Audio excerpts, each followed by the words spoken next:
Standing before the evaluator, the stern patriarch held little Noah at his side and demanded an immediate decision about the boy's hidden gift. 5-year-old Noah, heir to the Gimnoa line, watched the flustered tester stumble over every word with wide eyes. Steeling himself, the examiner announced that the only thing Noah could do was decipher runes and that no other power had awakened in him. The Aldgeim clan was among the oldest and most respected of the magical nobility, known for generations of outstanding mages and unique arcane techniques. Everyone expected Noah's firstborn to show an impressive talent that would raise the family's reputation even higher, but the truth shattered all those hopes. Lord Heimhild, head of the family, was stunned that his son lacked even a spark of combat magic or elemental control, the pride of their dynasty. Confused, Noah looked at his father, not understanding the anger, until his father shouted his name with barely restrained fury. With a sudden movement, the patriarch's palm struck his son's cheek, and his shout rang through the house. The boy had shamed the family before the whole world. In his fury, he demanded to know how Noah could have tarnished the name of the clan that the whole magical community respects. When the boy tried to speak, his father stopped him and disowned him. Hildegand rushed to the door, ignoring the appraiser's timid protests. Behind him were only Noah's tearful apologies and the muffled echo of footsteps. Silence weighed on the mansion, as if the walls were holding their breath in fear. In the following days, as Noah walked down the corridor, a maid approached him. But when he greeted her, she fled to avoid meeting him. From then on, every servant avoided his path, and Noah realized his father had ordered silence, but their worried looks showed doubt. To avoid more disapproval, he stayed perfectly polite, hoping courtesy would break the ice, but no one answered him. Alone, he retreated to a spacious library and lost himself in books that briefly quieted the pain and brought distant dreams. Sitting on the library floor and absorbed in a book, Noah suddenly widened his eyes when he realized the text was extremely difficult and likely connected to his decoding ability. The next morning, he stood before the bookcase trying to pick his next read and realized he had already read everything in the room. The boy stepped into the inner courtyard and sat on a stone slab, looking ahead thoughtfully until he happened to notice a strange stone. Coming closer, he realized it was not an ordinary stone, but a slab carved with mysterious symbols. Soon he sat at the table and carefully copied the symbols onto a sheet of paper, noting every detail. Later, sitting by the stove, he tried to decipher the symbols and concluded they pointed to a storage place or an old book. Finally, he noticed that even on the stove itself there were extra marks that needed to be considered to solve the puzzle. 1 month later, in his room surrounded by pages of notes, Noah finally finished deciphering all the symbols carved on the slab. Rushing to the librarian, he followed the instructions and placed the books exactly as his notes said. One of the wardrobes creaked open, revealing a hidden passage. Deeply moved, Noah approached carefully, hardly believing this was really happening. Descending the hidden stairs, he saw glowing stones in the walls, the exact magical light mentioned in the ancient books. Beside the strange doors, familiar symbols caught his eye again, and after reading the inscription, he realized that a library of ancient knowledge lay behind them. The doors opened slowly, revealing a vast hall with shelves sagging under the weight of ancient tomes. Despite being underground, the room was bathed in a bright, magical light, giving it an almost unreal feel. Noah had not read any of the books, and they all seemed like treasure troves of knowledge. On the central table, Noah found a heavy tome whose worn cover seemed to invite a touch and hide a secret. Lifting the tome, he felt the complex magic encoded inside, held his breath, and turned to the first page. The text was written in a strange language, and it would take weeks to understand, but the young man had plenty of time. The father's verdict kept ringing in his mind. "You are no longer my son," and quiet tears welled on Noah's cheeks. The gift for decoding that his father scorned became his only refuge and the key to his future. Nearly useless in battle magic, he is priceless for understanding the universe, because decoding could rewrite the foundations of reality and build a new architecture of being. This is all thanks to tiny symbols most people barely notice. They guided his life, although Noah did not yet grasp their full power. Only one thing he remembered was that at 15 he would have to leave the estate forever. Without combat skill, he will never lead the Aldgeim clan. That was the harsh axiom. That day, the boy sat in a hidden library among piles of yellowed tomes, thinking about his last move. He finally stood up, feeling that tonight would be a goodbye to these walls and his childhood memories. When the eldest son turned 15, custom required him to leave the family home. Gathering his courage, Noah went through the mansion and thanked each servant for their quiet support over the years. Servants walked past in silence, and he had grown used to the icy quiet, but he still bowed to each of them. He did it not out of duty, but from the heart, because their quiet kindness had once saved him from loneliness. She sparked in him the desire to treat others the way he wished they would treat him. Walking down the hallway, Noah took comfort in knowing that life goes on as long as he stays true to his own heart. He had barely stepped into the yard when a mocking voice came from behind him. It was Glenn's younger brother. Glenn smiled and said Noah's exile made him the undisputed heir to the head of the family. He boasted about his combat magic and mastery of fire, and Noah just nodded calmly since he already knew. The boy admitted that no spell will work without a special talent, and that's a fact. He reminded them that despite having different mothers, they remain brothers, and so he will not wish harm on Glenn. The younger one snorted, called Noah a disgrace to the family, and said he would not miss the loser. His brother's laugh reminded Noah of their parents' verdict. Noah smiled lightly and asked what pleased Glenn most about it. He replied simply that he agreed with his father, and that Noah was too stupid and inept at magic. To emphasize his words, Glenn raised his hand and a flame flared between his fingers. The first-level fireball writhed in his hand, showing his power and reminding him of his brother's worthlessness. Noah stayed calm, and in the firelight he did not see defeat, but a push to set out on his own uncharted path. Glenn had a fireball spinning in his palm and flung it straight at his brother. Noah recognized his brother's magic but would not let the fire touch him. He whipped up a sudden gust of wind and threw the burning projectile aside, scattering the flames into sparks.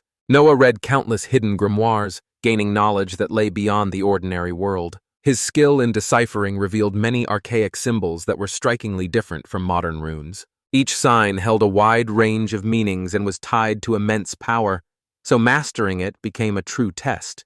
The boy did not give up.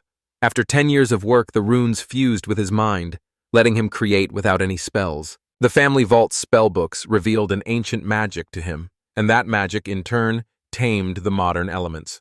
Glenn cried out in confusion as he searched for his fire, and Noah only smiled, indicating it was dangerous to play with flames here. The furious brother snapped, "Be quiet and leave," then ran to the estate, leaving Noah alone. It hurt him that they never became close, but separation was inevitable. At the gate, he realized this moment was inevitable and long overdue. After a lifetime in books, it's time to see the world with my own eyes. First, he needed to earn money for the trip, he decided, clutching the few coins in his pocket. Only the adventurer's path frees his wings and his magic. First, Noah had to leave the lands of the Aldgheims and reach the nearest adventurer's guild.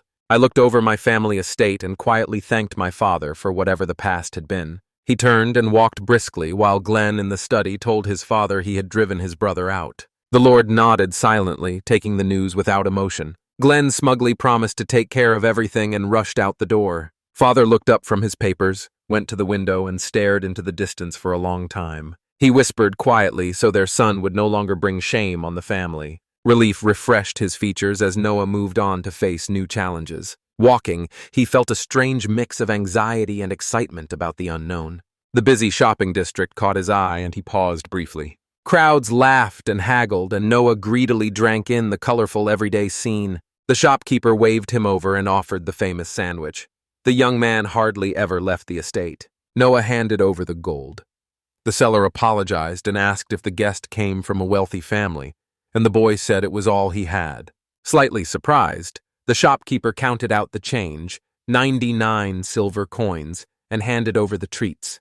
The merchant's glance hinted that he was probably an outcast from House Aldgheim, and Noah nodded silently, accepting his new status. Noah walked up to the wagon by the road and asked the driver where they were going. The driver, still busy, said they were headed for Level Up and asked if Noah wanted to join. The boy paused briefly. Level Up was in the eastern lands, in Veda's territory. In the end, he handed over a few coins and climbed into the cart. To him, the wagon always seemed mysterious and even romantic, the perfect place to start a new story. Several men sat inside, watching the newcomer with interest. Noah greeted them and apologized for the surprise. They only nodded, silent and not hostile. The cart moved on. After a while, one of the passengers asked why Noah decided to go to Level Up. Noah answered that he wanted to join the Adventurers Guild because he needed to earn money. The man smiled and said that things in the city were going well now. Noah listened closely. The man continued. The town had once been poor, and people started by fertilizing dry land. Then he looked at Noah, surprised. The young man knew a lot about the town's past that most people had long forgotten, and he said he had read it all in books. Edgar introduced himself and said few people know Level Up's story, adding that all in this wagon are merchants, and another man said he could tell Noah about his youthful adventures. Noah was glad, agreed to listen, and the speaker immediately began the story. Hearing this, Noah realized the value of real experience, because some things cannot be learned from books and must be lived. He was glad to have ended up right here, in this cart among living stories. Suddenly the cart stopped and the driver peered into the distance. The horses grew nervous. Edgar cried out in fear, not understanding what was happening. Everyone jumped out of the cart and saw another cart stopped ahead. A giant monster stood beside him and roared so loudly the ground shook. Edgar, not hiding his fear, called it a demon that attacked someone else's cart. Another man said it was a wind tiger, a top-class monster rarely seen in these parts, and Noah realized the situation was truly exceptional. People on the other cart were already fighting the monster, so they decided not to intervene to avoid making things worse. They returned to their wagon. Edgar apologized, saying their involvement would only increase the number of victims. Suddenly, Noah said firmly that he would go help anyway. Everyone turned in surprise and asked how you would help, saying it was suicide. Noah thanked them for their concern, said he could not do otherwise, and jumped out of the cart.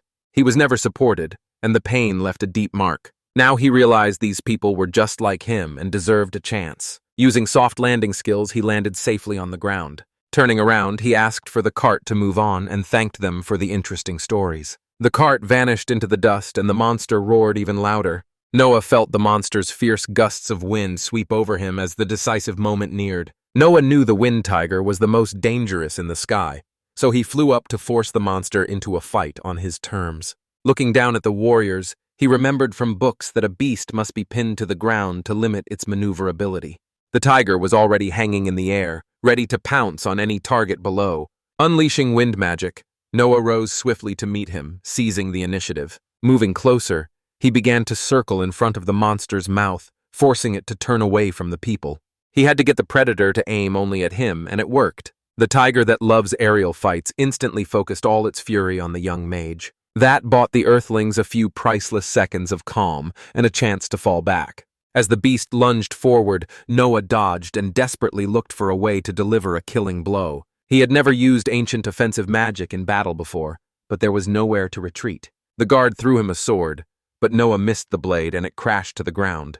His heart throbbed, but he closed his eyes and focused the power of the mysterious runes. When the tiger faltered for a moment, Noah reached forward and released the pent-up energy. A purple flame burst from the palm, surrounding the monster with a shimmering ring. Giant runes lit the sky as a stream of fire like a dragon's breath consumed fur and flesh. The monster howled, flared up and faded into ash that fell quietly to the ground. A hooded girl hiding behind the guard looked stunned at the unusual purple flame. When the fire went out, Noah came down, exhausted but feeling relief in his chest. Approaching the girl and the soldier, he accepted their sincere thanks for saving lives. Apologizing for the delay, the young man turned away sharply and said quietly that he had to move on. Turning away, Noah heard the girl call him, asking him to wait. She hesitated until the guard behind her confirmed the horse was unharmed and they could go, then she just nodded.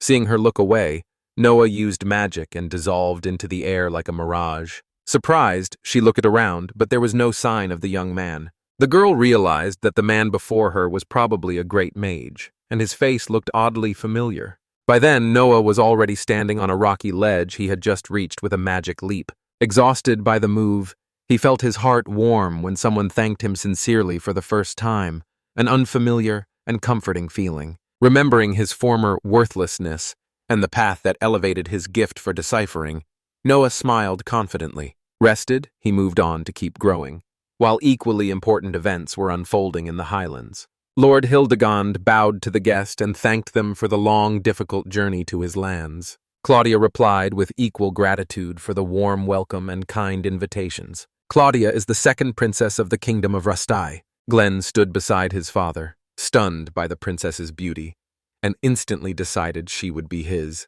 Hildegard thought more pragmatically. Glenn marrying Claudia would strengthen the family's influence, and he could only hope his son would not bring shame. Smiling, the Lord said he was glad the road was safe. Claudia sighed that they had been attacked by a wind tiger, a top-class beast, and a stunned Hildegard asked how they had survived. The guards wanted to scold the princess for leaving without permission, but she admitted she was bored in the palace and wanted freedom. Admitting her mistake, Claudia said a wandering mage saved them by killing the tiger with a single burst of purple fire. The Lord froze. No such spell exists in modern magic, and no known sorcerer has that power. Claudia smiled and added that the mage was polite. With dark hair and a stubborn spark in his eyes, she looked at the Lord and whispered, "His name is," then trailed off and left the name hanging in the air. Hearing the name Noah, Hildegard froze. The dark hair and a mysterious power matched, but he rejected the thought that the clumsy son could have such magic. Claudia calmly said she had remembered Noah earlier at the reception in Rostau Castle, but the Lord only looked embarrassed and gave no clear answer. After a short pause, Hildegard declared there was no Noah in the family, and that Glenn had long been regarded as the eldest son. Smirking, Glenn added that he was also a fire mage and the perfect choice for heir. The princess gave him an indifferent look, barely nodded, and was clearly not impressed by his words. After a polite bow, Claudia said she would postpone the marriage matter until her return, so she could look more closely into the Aldheim family's affairs. She turned and walked away. The guards followed in confusion, and the Lord watched them with a worried look.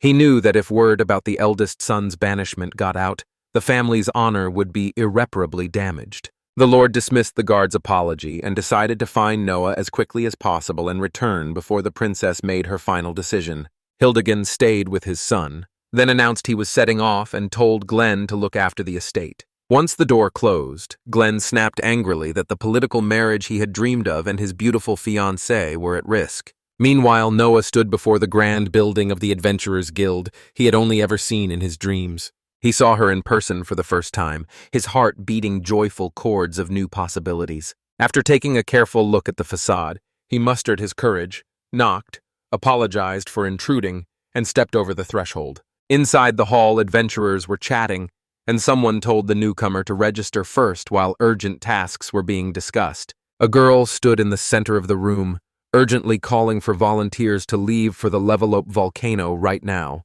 She reported that an S-class monster named Fafnir appeared there, and Lady Siren is already trying to tame the fire dragon. The adventurers froze as the creature threatened the whole kingdom of Rastai, and panic grew by the minute. Some urged rushing in immediately to help, while others warned that with their forces it would only increase losses. Someone pointed out that Serena was the guild's strongest, but that wasn't a reason to leave her alone. She cried and blamed herself, and Noah realized things were really bad. Noah realized the deadly threat and considered going to the volcano himself to support Lady Siren. Moments later, he declared firmly that he was heading to Level Up Alcano to rescue Siren from danger. The hall fell silent, and the receptionist asked, stunned, what rank of adventurer he was. Noah, slightly embarrassed, admitted he was not yet registered with the guild and had no official rank. The silence grew oppressive, and he realized their distrust was natural without an adventurer's license. After stepping back half a pace, he felt the discussion about the hopelessness of the situation grow more intense. He heard the desperate warmth in everyone's talk about Lady Siren, since her defeat would be a shared disaster. Seeing Fafnir's power, Noah realized that leaving the witch alone would doom both her and the kingdom. Remembering his victory over the wind tiger, he became convinced that the ancient runes would defeat the dragon. After a sigh, he finally decided to leave at once, while there was still time. At that moment, on the blazing slope of Labor Lup, Lady Siren stood before Fafnir, clutching her sword until it turned white. Still unable to understand how a giant dragon had ended up here, she refused to retreat. The monster rose like a wall, its nostrils sending waves of hellish heat. The next moment, the mountain shook with a wild roar, and tongues of flame shot up all around. Flames rolled down the slope like an avalanche, showering it with burning sparks. Siren felt she could not hold her ground at that level of power alone. Though despair had not yet taken her, Noah suddenly appeared nearby. Without looking back, he asked if the woman before him was Lady Siren, and hope shone in her eyes. Stunned, she blinked and tried to figure out who the dark-haired young man with the confident voice was. Wasting no time, Noah drew a giant amethyst rune in the air that flashed with light. The rune became a clear shield, and when the dragon breathed a stream of fire, the barrier absorbed the flames and left them unharmed. Thick plumes of smoke blanketed the arena, barely revealing the silhouettes of two daredevils and a ferocious dragon. Noah felt Fafnir's true power and realized why it was S-class. Even absolute fire was powerless against that scale. Serena held her breath, looked at Noah, and asked what exactly he had just summoned. Suddenly realizing she did not know the stranger, she asked who he was and how he had come here. Noah briefly introduced himself and said he had come here to become a true seeker of adventure. Without hesitation, he stepped toward the dragon, while Serena yelled that it would be suicide for a novice. The next moment, the young man sent another blast of runic energy straight into the monster's chest. The blow sent Fafnir backward, and he roared, surprised and annoyed by such boldness. Noah froze. The attack was noticeably weaker than in the fight with the wind tiger. Suddenly, a deep voice demanded to be told who he was and whether the dragon itself stood before him. Confused, Noah looked at Serena, who, surprised, asked if she had really called him a monster. The same voice spoke again, calling Noah a man and asking about the nature of his magic. Fafnir himself spoke, just freed from an age-old seal and annoyed by the intrusion. A strange mosaic formed in Noah's mind.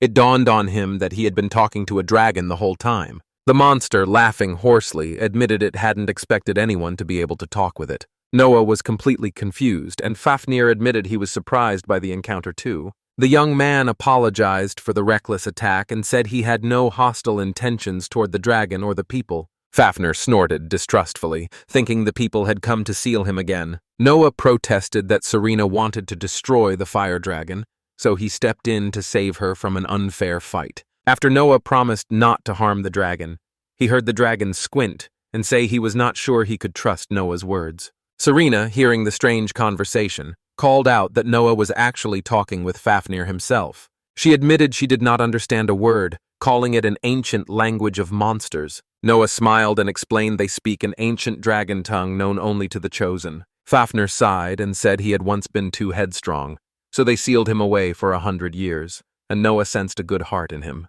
The dragon even joked that he was a herbivore, so he wasn't inclined to cause any destruction. Serena remains shaken, because even a harmless dragon poses a danger to the kingdom, and people will not leave it alone. Noah then suggested that Fafnir sign a servant's contract to protect him from further attempts to imprison him. Surprised, the dragon asked if the person was truly ready to become his master and protector. Seeing the young man's sincerity, Fafnir agreed and asked to strike a deal. Noah immediately traced intricate runes in the air, and a bright light stirred the wind on the slope. A spiral of air formed, lifting dust and ash all around. Through the storm, Serena could barely make out the runes glow surrounding the dragon. When the winds died down, she realized the contract was sealed and Fafnir became Noah's minion. The dragon, now 5 times smaller, perched on the young man's shoulder, quietly fluttering its wings. Fafnir smiled and admitted the ritual went easier than he expected because Noah proved to be a real powerhouse. Serena was surprised by how tiny he was, and Noah explained that the contract automatically shrinks the servant. They took turns introducing themselves, and the princess spoke directly to the dragon for the first time. Fafnir purred contentedly, glad he would no longer be so easily recognized and imprisoned again. Noah, beaming with joy, announced he had gained not just a servant but also a friend, and the dragon confirmed it cheerfully. In a few hours, the guild hall was packed with adventurers surrounding Seren, amazed by the news that the mission had been completed in record time.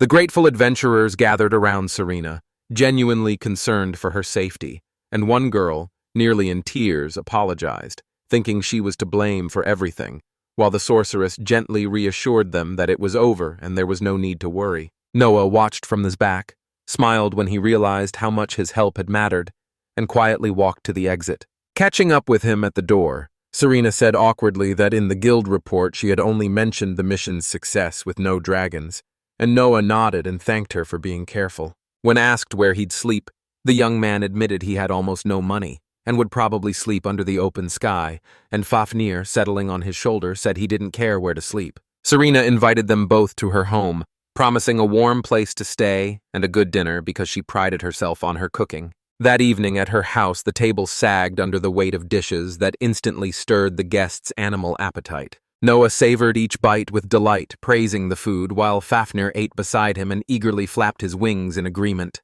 Serena, like a content hostess, smiled as she offered seconds and watched her friends enjoy dinner. Amid light teasing, she admitted she was still amazed by Noah's sudden appearance, as he seemed to come out of the ground and tamed the dragon with a single sweep of a rune. Noah blushed and explained it was all due to ancient magic. Fafnir muttered, offended, that the attack had hurt, and the young man immediately apologized for his carelessness. Serena asked if he really wanted to become an adventurer and offered to register him in person at the guild tomorrow. Noah gratefully agreed and addressed her as Mrs. Serena, but she asked him to call her by her first name. Embarrassed, he nodded, and she cheerfully said she could manage without a name if that was easier. Morning arrived unnoticed. Noah received a form at the guild, read the fields carefully, and neatly filled in each one. Turning the page, he heard someone clarify whether Fafnir was really his official assistant, and Noah, the dragon on his shoulder, shrugged and confirmed it. The clerk shot a sidelong glance at the tiny creature, and Noah shook his head, confirming everything was exactly as written. Fafnir received a collar with the contract symbol so the townspeople would not mistake him for a wild monster. The dragon squinted with satisfaction, thanked, and Serena noted that the accessory suited him perfectly. Noah quietly told Fafnir he had riveted a rune of strength into the metal so it would hold when Fafnir returned to his full size. A few minutes later, the clerk returned to the three, apologized for the delay, and got ready to announce the registration results. Apologizing for the delay, the receptionist led them to the talent evaluation hall, and Noah, looking at the door, felt bitter memories of the last test resurface. As they walked down the corridor, Fafnir noticed his friend's tension and asked why. Noah admitted this procedure had once ended in a humiliating defeat. A stocky man in round glasses met them in the room, greeted them politely, and asked the young man to sit across from him. He said his name was Carl, the guild's chief assessor, and Noah briefly introduced himself and prepared for the inspection. Carl placed a crystal ball on the table, and shimmering threads of energy inside it caught the young man's gaze. The assessor announced that Noah had a rare talent for decoding, and the young man lowered his gaze in surprise. Carl then admitted that in 10 years of work he had never seen such strength in this field. Noah froze when he realized the gift his father condemned was an exceptional ability worthy of respect. The assessor explained that a codebreaker's talent appears once in a generation and can upend the world's knowledge. Told to choose a calmer career out of concern, Noah politely refused because the risk of an adventurous path did not frighten him. Leaving the office, Noah sighed with relief while Fafnir snorted as if to say one could be proud of such a gift from fate. Serena led them to the quest board and explained that newcomers with rank F should start by gathering basic resources. Noah accepted a task in the eastern forest to collect 10 healing herbs for a reward of 4 silver coins. The dragon asked how much food that sum would buy.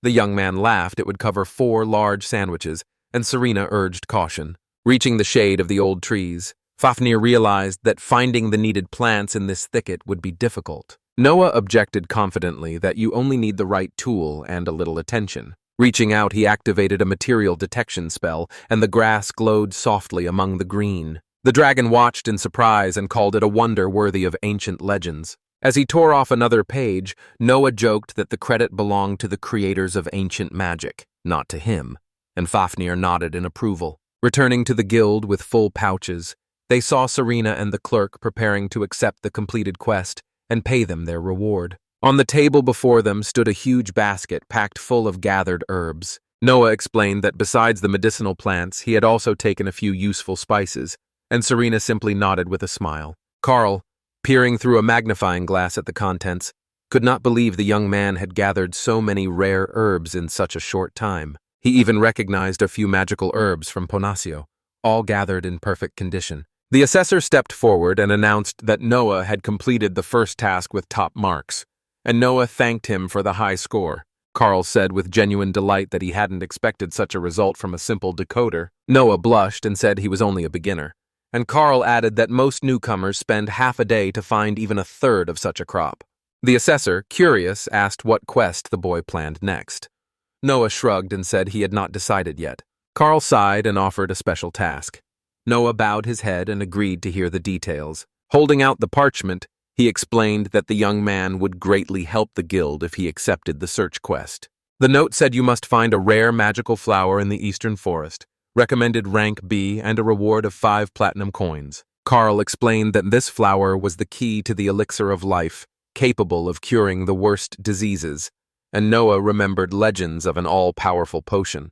Realizing his rank was only E, the young man hesitated, but the assessor reassured him that a recommendation allowed it, and that he would take all the risks. Confused, Noah asked why Carl insisted so strongly, since the stakes were high and the consequences were uncertain. Then the assessor openly admitted that his daughter has an incurable illness and the doctors cannot help her. Carl sighed and said he had turned to Level Up's best healers, but none helped, and his only hope was the elixir of life. He has already collected the panacea, the holy water, and the mermaid's tea, but that flower appears only once or twice a year. No one has found her in recent years, so Carl pins great hopes on Noah's remarkable talent for finding her. Looking the young man in the eyes, he stressed that he himself had commissioned the quest, and that it was a matter of life and death to him.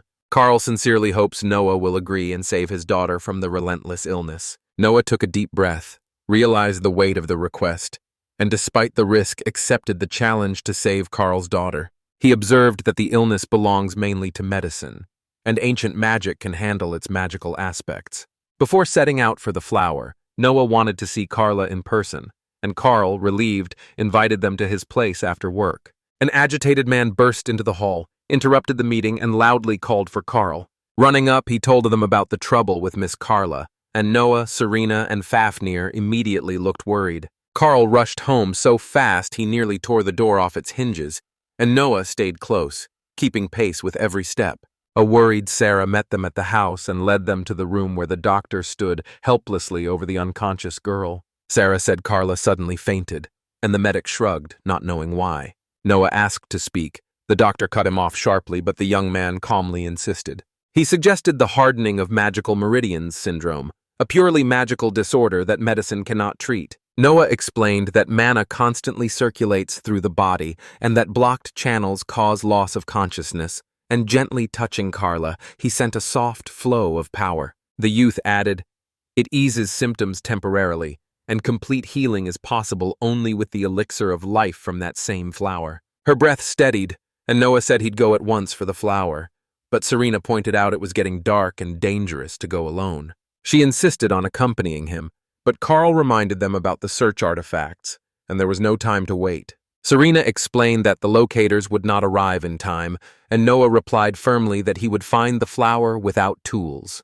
Gratefully, the couple blessed them and asked them to be careful, and they hurried outside. Noah activated the spatial jump, reached for Serena's hand, and told her to hold on tight. In a flash of light, they both vanished, leaving the ominous mansion behind. Cool air in the eastern forest pressed around them beneath the shadows of towering trees, and Fafnir hovered nearby, ready to search. Noah activated a perception rune to detect the faintest trace of the flower's aura, and their dangerous mission began. In an instant, they were deep in the forest, and Noah said they would keep running, while activating a search for materials to find the longed-for magic flower. Turning to Serena, he asked if she wanted to practice running a bit, and the girl smiled and only nodded. Noah hit the accelerator and his feet left the ground.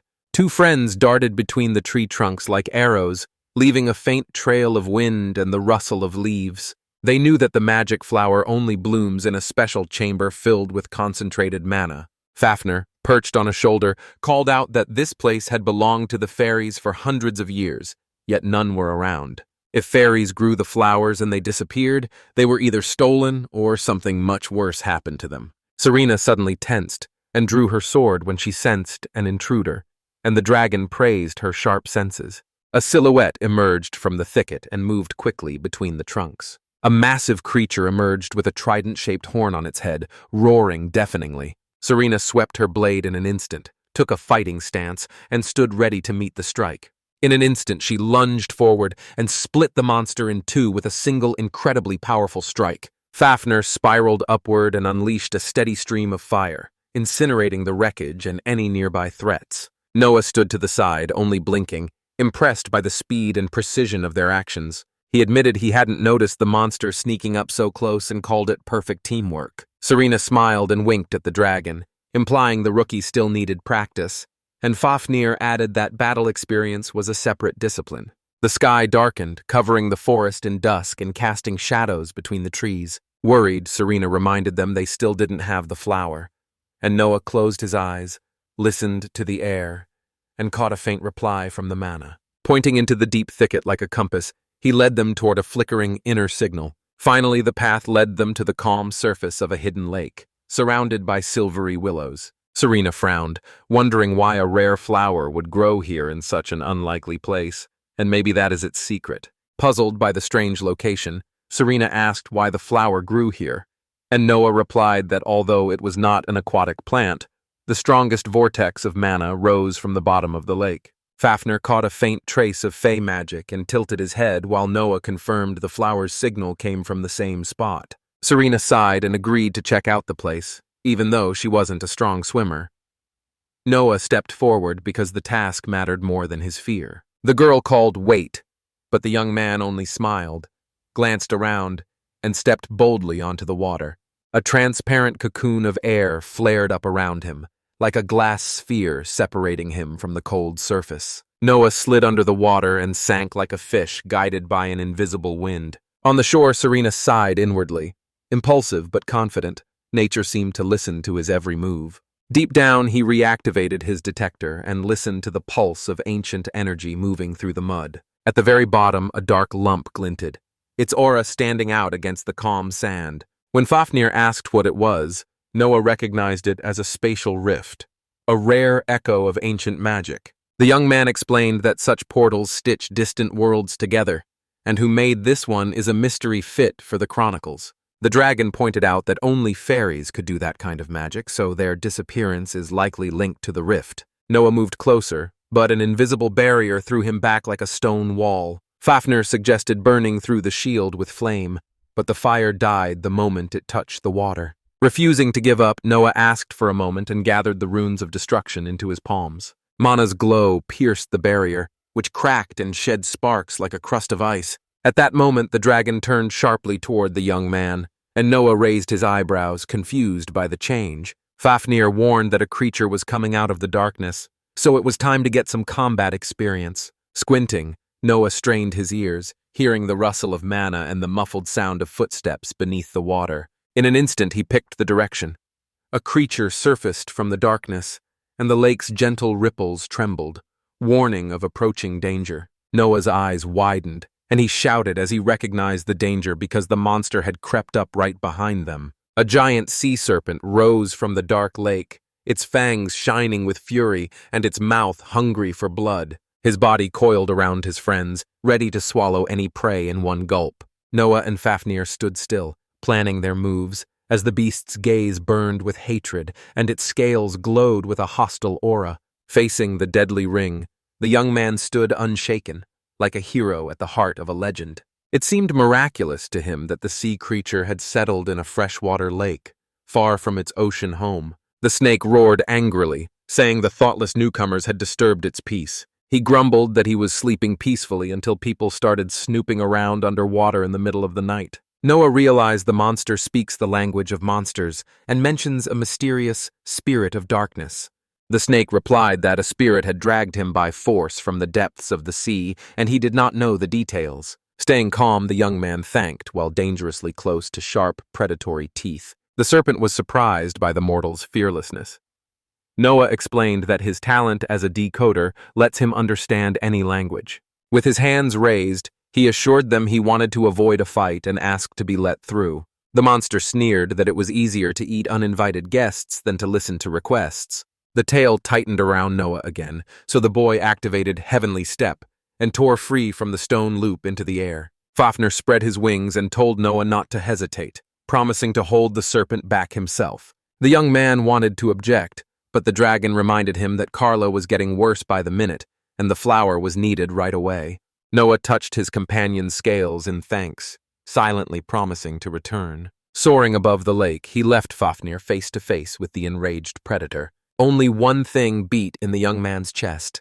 Every minute without the elixir stole Carla's chance to live. Suddenly, a sea serpent's fangs hissed past, nearly grazing Noah. The predator opened its mouth to grab the boy, but Fafnir immediately met it with a fiery whirlwind. The burning strike made the monster cough and fall into a defensive crouch, and the dragon growled to keep it from advancing. After ensuring Fafnir would hold the serpent back, Noah quickly headed for the spatial rift where the flower was hiding. Although he did not know where the portal led, there was no doubt that his target waited there. In an instant, the young man landed in a new world, feeling the familiar ground under his feet melt away.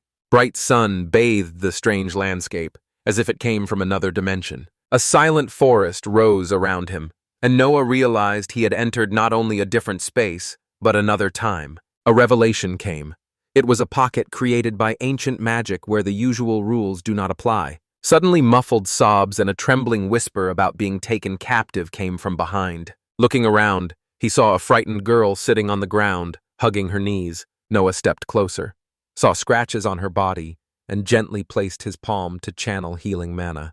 Her eyes opened wide. The wounds had closed, the pain eased, and she could barely sit up. Noah apologized for the unexpected touch and explained he had used healing magic. After thanking him, she introduced herself as a fairy and looked at the human boy in surprise. He also introduced himself as a novice traveler and said he had a rare gift for decoding languages. The fairy nodded and now understood how Noah spoke to her without barriers. She said her people once lived in the level-up forest until a gloomy spirit appeared. A dark entity trapped the fairies, locking them in this space cut off from reality. Finding the magic flower and breaking the seal offers a chance to save the whole fairy community. Only one fairy remained free, she explained, and all the others had been locked beneath a vast ancient prison tree.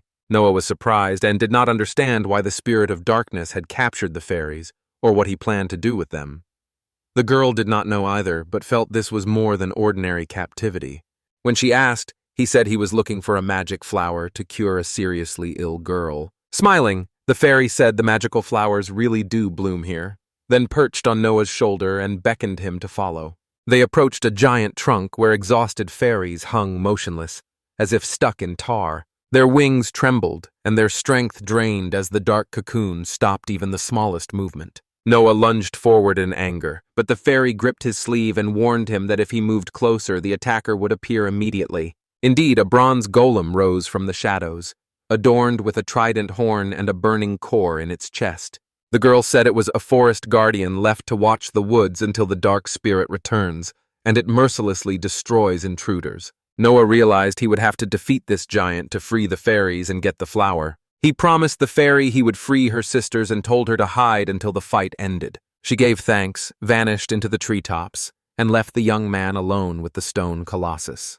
While sizing up his opponent, Noah saw ancient runes on the golem's chest and realized they had to be rewritten. But first he needed to immobilize the golem. He crept up from behind, but the golem sensed a surge of mana, spun sharply and charged, leaving no room to maneuver. The giant crushed one of the rare flowers, and Noah felt a chill as time grew critically short. The golem grabbed the young man with iron hands and threw him into the air like a cannonball from a catapult. Horrified, the fairy screamed as she watched Noah's body fall from the sky. Fortunately, the ancient runes woven into his cloak absorbed part of the blow, but the young man knew he wouldn't survive a second such attack. In midair, he activated the trajectory chain, corrected his flight, and prepared a counterattack before the giant reacted. The earth was closing in fast, but Noah already had a plan to break the golem's runes and save the flowers with the fairies. Activating the trajectory chain, Noah stopped his fall, slid smoothly across the ground, and a moment later sprang up again, circling the golem. He knew he could not let the monster keep trampling the precious life-saving flowers. The youth unleashed absolute fire. A torrent of flame poured from the sky onto the bronze body. The flame had only blackened the surface, with no cracks or other damage. Noah froze, unable to believe his eyes. The fierce flames only licked the golem, and its metal scales remained intact. He knew immediately that the guardian was far stronger than he could have expected. It was not ordinary stone or wood. Without hesitation, the young man changed tactics and aimed the magic shot straight at the heart's core. The fairy gasped in terror, her fragile heart trembling for the brave soul who took such a risk. The golem brought its massive fists down on the young man, the blow promising instant death. A heavy paw struck, and Noah was flung into the air like a stone in a storm. A broken rib grated as he got to his feet, and the enemy's surface turned out to be solid metal. Pressed against a rock ledge, he frantically searched for a way out while the magic bounced off like water on oil. Mithril coats this giant, a material that barely accepts spells, even the most powerful. A tightness gripped his chest. His favorite runes were powerless, and time was running out. In front of him stood not just an enemy, but an almost impenetrable suit of mithril armor, a true bulwark against mages. This is why the Guardian was the fairy's main obstacle, since simple spells could not defeat him. The golem lifted its massive arm for another strike, and Noah watched every move closely, weighing his only chance. Huge fingers closed in, and the blow was about to hit the boy. Noah was ready to use a spatial jump to slip away, but the seconds slipped by treacherously. A fist slammed nearby, shattering the rock as a blast of debris sent Noah backward, burying him in dust and stone fragments. The golem gave no time to rest. The next strike from a shield shard slammed into Noah's chest like a bolt of stone. Everything froze, and the fairy gasped in horror as the young man fainted, choking with pain. Sitting on the cold ground, Noah felt his strength drain from his body and his limbs go numb. An iron fist rose above him. One more strike would cost him the mission and his life. Eyes smeared with dust, he fixed his gaze on the runes on the golem's chest, because erasing them was the only way to win. Escape is impossible, because as long as the Guardian lives, the fairies are doomed, and the flower will remain out of reach. Gritting his teeth, Noah stood up, every movement sending burning pain because there was nowhere to go. A thought flashed. If my gift were for fighting, the decoder's power is also a weapon, just a different kind. He staggered, but did not fall. The most powerful ancient magic proved powerless against the mithril shell, and his spirit remained unbroken. Noah took a deep breath, raised his palm and spoke absolute flame, while ruby runes flared in the air. A pillar of fire surged forward, but when it hit the armor, it only scorched dark grooves and caused no damage. He realized at once that the formula had to be changed, or even the purest flame would remain a hot decoration. He dove into his memory, searching for an alternative in the ancient symbols he used to translate at night. Fingers drew a new pattern in the air, mixing runes of destruction with runes of splitting, a unique combination. Magic flowed from his palm like mercury, aimed straight at the creature's core, as if touching the monster's very essence. I can't fall apart here. The thought pulsed at his temples, because without victory there would be no medicine and no chance to save Carly. Suddenly his strength began to drain as if someone was sucking the mana from his veins, and an invisible band squeezed his lungs. Flaming lines dimmed and cold gripped his chest as his energy ran out faster than he could weave spells. The very magic that a moment ago had been surging forward now tore out of him, treacherously melting into the air. Noy realized his strength was nearly gone, and unless he found another tactic, the avalanche of bronze and mithril would finally bury him at the bottom of this forest. An unexpected wave of weakness forced Noah back to his knees, his strength slipping away like water through his fingers. The golem, furious with jealousy, suddenly grew larger and loomed over the young man in a threatening shadow. A bronze giant rose above him like a stone mountain, ready to wipe out all life around with one sweep. Gasping, Noah stared at the giant while the fairy panicked and called his name, frozen with fear. Darkness closed over his eyes, consciousness slipped away, and his body became limp and heavy as lead. The constant hum suddenly became a soft rustle, as if someone nearby was turning ancient pages. In the mind's eye, a tome opened, filled with ancient glyphs that glowed with their own yellow light. The book radiated primal magic, each symbol pulsing as if the world's own source of power spoke to him. There was neither earth nor sky, only endless ether where this handwritten universal library floated. Noah noticed a section about a composite like mithril, and suddenly realized it held the key to victory. The text described protective spell formulas pushed to their limits and named the Spirit of Darkness as their original creator. It was unclear why the book had appeared now, but I could not look away from its lines. The fingers moved by themselves to touch the glowing lines, and the mind filled them with the urge to rewrite the very nature of Mithril's anti-magic properties. The text read, "Mithril absorbs magic when the crystal structure is unchanged," and Noah decided to change the lattice to let energy pass. Focusing, he rewrote the symbols, replacing the absorption runes with resonance runes and drawing the new formula into his hands. Power shuddered like a waking dragon, and the tome, after a final flash, melted away in a shimmer of light. On the cover, the title Codex of Transmutations flashed before the pages dissolved into nothing. Real sound returned to his ears as the fairy's wings fluttered and her worried cries pulled Noah back to life. A small creature beat its wings just above him, trying to lift him by the collar of his cloak, though it trembled with the effort. Sweaty and disoriented, Noah half-whispered, asking if he was still in this world as he tried to regain bits of consciousness. Suddenly, everything went still as the golem lunged forward, snarling fiercely and swinging a huge fist. He moved at incredible speed, but the tiny fairy managed to pull Noah aside, saving him for a moment. When he came to, the young man was surprised to realize that this fragile creature had saved him from death. After thanking his rescuer, he assured her everything was under control, but the fairy shook her head sadly.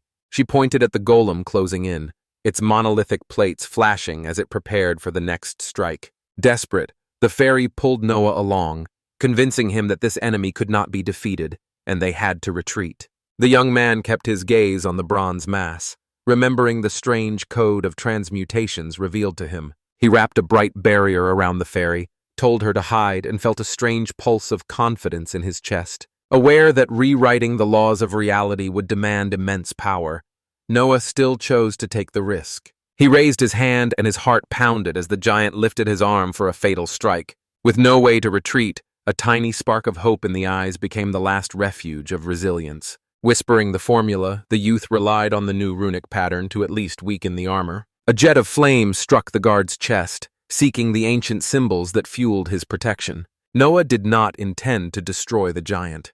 Damaging the runes would be enough to break the impenetrable barrier. The result exceeded expectations.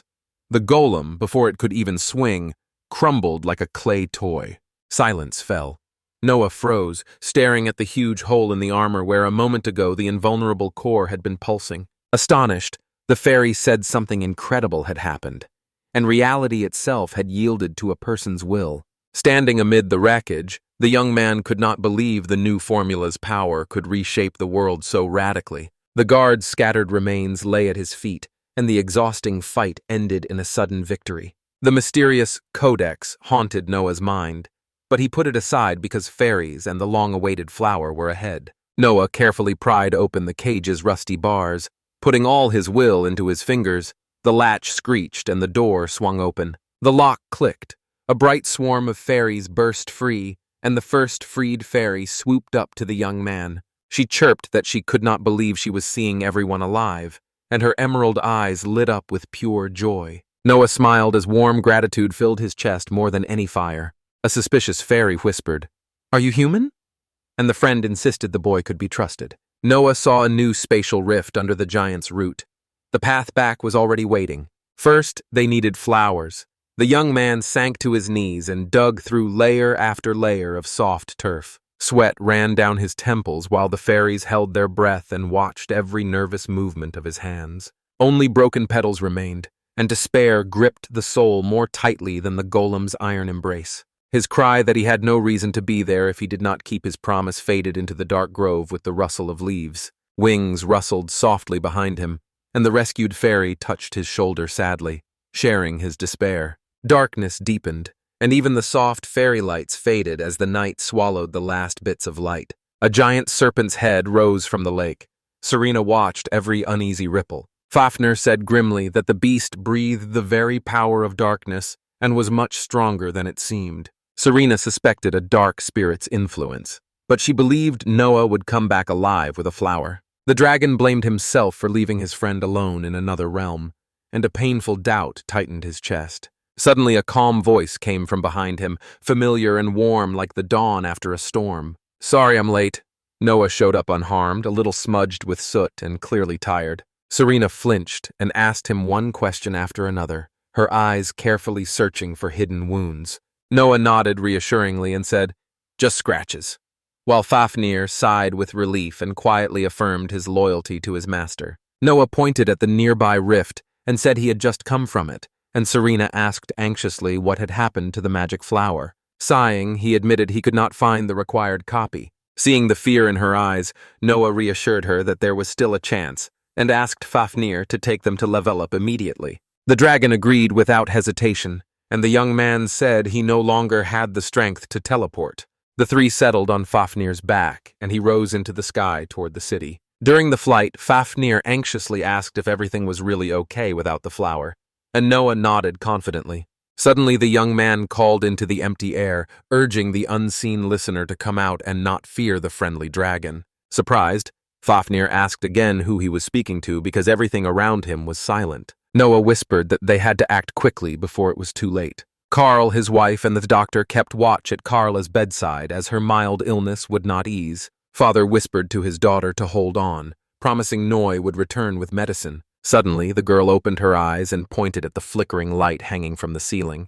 Karl thought he must be dreaming until he saw the winged silhouette of a tiny fairy gently float down to the bed. Sarah froze as the glowing being gently touched her daughter's face. The fairy greeted softly, her voice like a light summer breeze filling the room with warmth. She told Karl the time for miracles was near and said they should thank Mr. Noah for hope. Then she turned to her parents and said firmly that everything would turn out fine, her steady look easing their fear. Stunned, Karl looked out the window, his heart freezing with surprise. Over the city's rooftops, a familiar dragon with its riders soared, a beacon of hope in the dark sky. A light came with him that would drive away the night and bring a chance for a miracle. The sky shone with thousands of fairy lights that danced like a rain of stars. Hundreds, thousands of magical sparks flared and faded in the night like living fireflies. Karl blinked as creatures from ancient legends suddenly appeared in his hometown. Noah, Serena, and Fafnir stood side by side with joyful fairies fluttering above them. The scene felt unreal. Meanwhile, the same mysterious magical flowers that had long been a mystery to everyone bloomed across the land. Freed by Noah, the fairies returned to the world and brought as a gift the blooming power of nature. Fafnir, hiding his surprise, rasped that he expected nothing less from an ally with such a contract, and Noah simply smiled and said it was time to prepare the elixir. After hours of intense work on rare ingredients, the precious elixir of life was ready. Karla, once bound by meridian hardening syndrome, swallowed a potion and felt the pain and weakness leave her body. The girl hugged her parents, tears of joy shining in her eyes, and Serena watched the touching scene with a gentle smile. Stunned, Karl approached Noah and, barely holding back his emotions, bowed low to thank him for saving his daughter. Noah, embarrassed, asked them not to bow because he acted for the sake of helping, not for reward. Her mother gently told Karla that Noah gave her a new life, and the girl sincerely thanked the young man. Awkward. Noah looked at the family warmth he'd never known and felt a quiet envy and sadness. He realized those hugs would remain a dream for him, and he did not want to spoil someone else's happiness. Noah told Karl it was time to move on. The host was surprised and invited everyone to stay for dinner. The young man hesitated, but Karla, clapping her hands happily, said she felt great and was dreaming of a juicy burger. Karl smiled and invited Serena to join the others, and the witch readily agreed. Fafnir, pretending to be proud, grumbled that despite his fierce look he would not refuse the snow-white apples, which made everyone laugh. Hovering above their heads, the fairy sniffed the food with curiosity and happily agreed to try the human treats. The fairy gave Fafnir a starry look, and Noah felt his heart fill with an unusual warmth. He looked at the people, the fairies, and his faithful dragon friend and realized they were all connected by the same story. Serena, in her kitchen apron, was making dinner with Sarah and Karla, and the simple, cozy scene moved Noah to tears as he realized he had found a family not by blood, but one he had earned through his own efforts despite the trials of the road. Soon everyone gathered at the table, and Karla, beaming with happiness, kept the conversation lively, and her joy spread to everyone. Noah realized the quest was completed not by him alone, but by everyone who had spent those 2 long hours facing danger side by side. Later, the young man stood in the middle of the forest, his barrier complete, and the dark spirit could no longer enter. He told the fairies that a magic shell surrounds the whole grove, and nothing from the darkness can break through it. A fairy smiled warmly and thanked Noah, calling him almost a living god to their whole people. The young man blushed when the fairies flew in a circle and put their hands together in prayer, and a warm wave of gratitude washed over him completely. As Noah and Fafnir prepared to set off, the fairies asked them to visit more often, and the young man gladly promised to return at the first opportunity. Later at the guild, Carl formally announced that Noah would be promoted for the successful mission, and Noah thanked the guild for its trust and support. Seeing the generous reward, Noah hesitated and suggested using some coins for Carla's continued treatment, but Carl insisted that the boy had earned the money honestly. "Don't refuse," he said. "You deserve it." Meanwhile, a line of adventurers formed in the guild hall as new quests were announced. Noah noticed an unusually large crowd, and Serena explained that a famous archaeologist from Ludolf had arrived in town. A scholar was looking for seasoned adventurers to explore the eastern ruins, and the news stunned Noah. Serena noticed his interest and pointed out that his talent for deciphering ancient languages makes him the ideal candidate. Nearby, the young intermediary said in despair that she had been searching so long for this exact specialist. She explained that after arriving with Ludolf, she could not find anyone with the necessary skills, and they needed someone special, not a random newcomer. When someone in the crowd suggested nominating Noah, an approving murmur rose immediately. Someone in the crowd pointed at Noah, saying he had a rare gift for decoding, and though a newcomer, he had already impressed the guild. The visiting archaeologist raised an eyebrow and asked what rank the boy had and who the mini-dragon on his shoulder was. Noah gave an awkward smile. He had just received rank E, and Fafnir was his familiar under a subordination contract. Disappointed, the girl sighed and said such an adventurer would not do for her expedition. She added that a team of at least C rank is needed, preferably higher. Carl objected that despite his junior rank, Mr. Noy completed a B-level mission, but the archaeologist dismissed it as a fluke. The buzz in the hall grew until Serena raised her hand, demanding silence. She reminded everyone that a newcomer's rank doesn't reflect true talent, and Noah had just proved it. The archaeologist instantly recognized Serena, the legendary rank A swordswoman, and eagerly ran up to her. In Ludolf, the young star had fan clubs, and the girl was one of the fans. Noah was struck by how dignified Serena's name sounded, and the swordswoman brushed it off as if it were nothing. When a guest asked Serena to lead the expedition, she politely declined and recommended Noah as the ideal expert on runes. The archaeologist beamed, and now it's clear why Serena supports him so much. She joked that Noah was pretty cute, but Serena immediately said there was no romance here. At the same time, she confirmed that Noah's talent was unique, and as an A-rank adventurer, vouched for his skill, asking whether he had regained his mana. Noah said he was well and ready for a new challenge. Serena proposed the quickest proof, a friendly match, but the archaeologist said a fight between an E rank and an A rank would be absurd. Adventurers gathered around, waiting in silence as Serena insisted they accept the challenge, promising to hold her power back to sparring level. She warned that Noah's ancient magic could be dangerous. Smiling, the swordswoman rushed forward and said, "Try to hit me, decoder!" while two sparks flew toward each other. Serena swung the blade, and the edge whistled as it sliced the air with a sharp ring. The blow hit her shoulder in an instant, and the swordswoman quickly assured that she had held back its force, though the pain was sharp and Noah nodded, stifling a groan.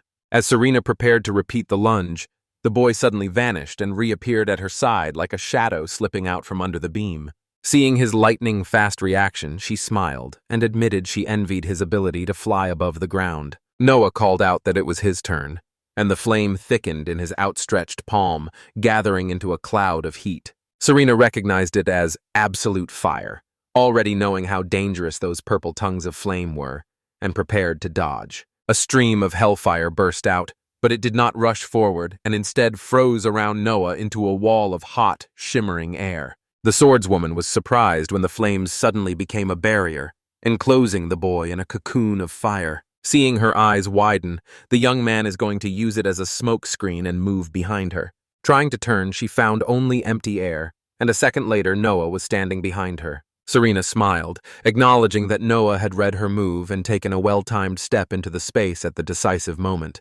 The crowd of adventurers burst into surprised shouts, as few had expected an E rank to outsmart an A rank. The archaeologist watching could not hide her excitement, and the fight proved the newcomer's potential better than any words. Serena, slightly embarrassed by the attention in the hall, admitted the demonstration had run long, but its value was clear. She apologized to Noah for her earlier rudeness and formally invited him to join the expedition to the ruins. Serena gave a cheerful wink to confirm the recommendation, and Noah accepted the invitation with a smile and thanks.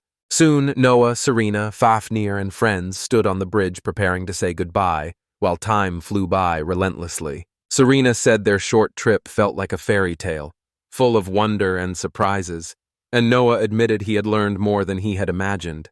The swordswoman joked that by the next time they met, Noah might be S rank, and the dragon promised to protect him on every path. Finally, the young man said goodbye to little Carla and her mother, quietly feeling a gentle envy for the warmth he had helped bring back to their family. Noah thanked everyone for their support, and, for the first time, felt he truly belonged to something important, while Serena offered her hand in farewell. Friends on the bridge raised their hands in reply, forming a cheerful chain of well wishes. Stepping back, Serena whispered through her tears, "Good luck."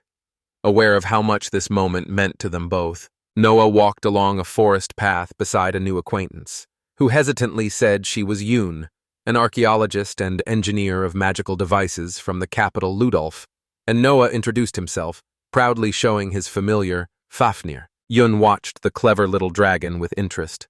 Such creatures are very rare, and the boy just laughed when he noticed her admiration. Soon they reached the vehicle, a sleek, magical motorbike Yoon was most proud of. She admitted the motorcycle was her pride and her hobby.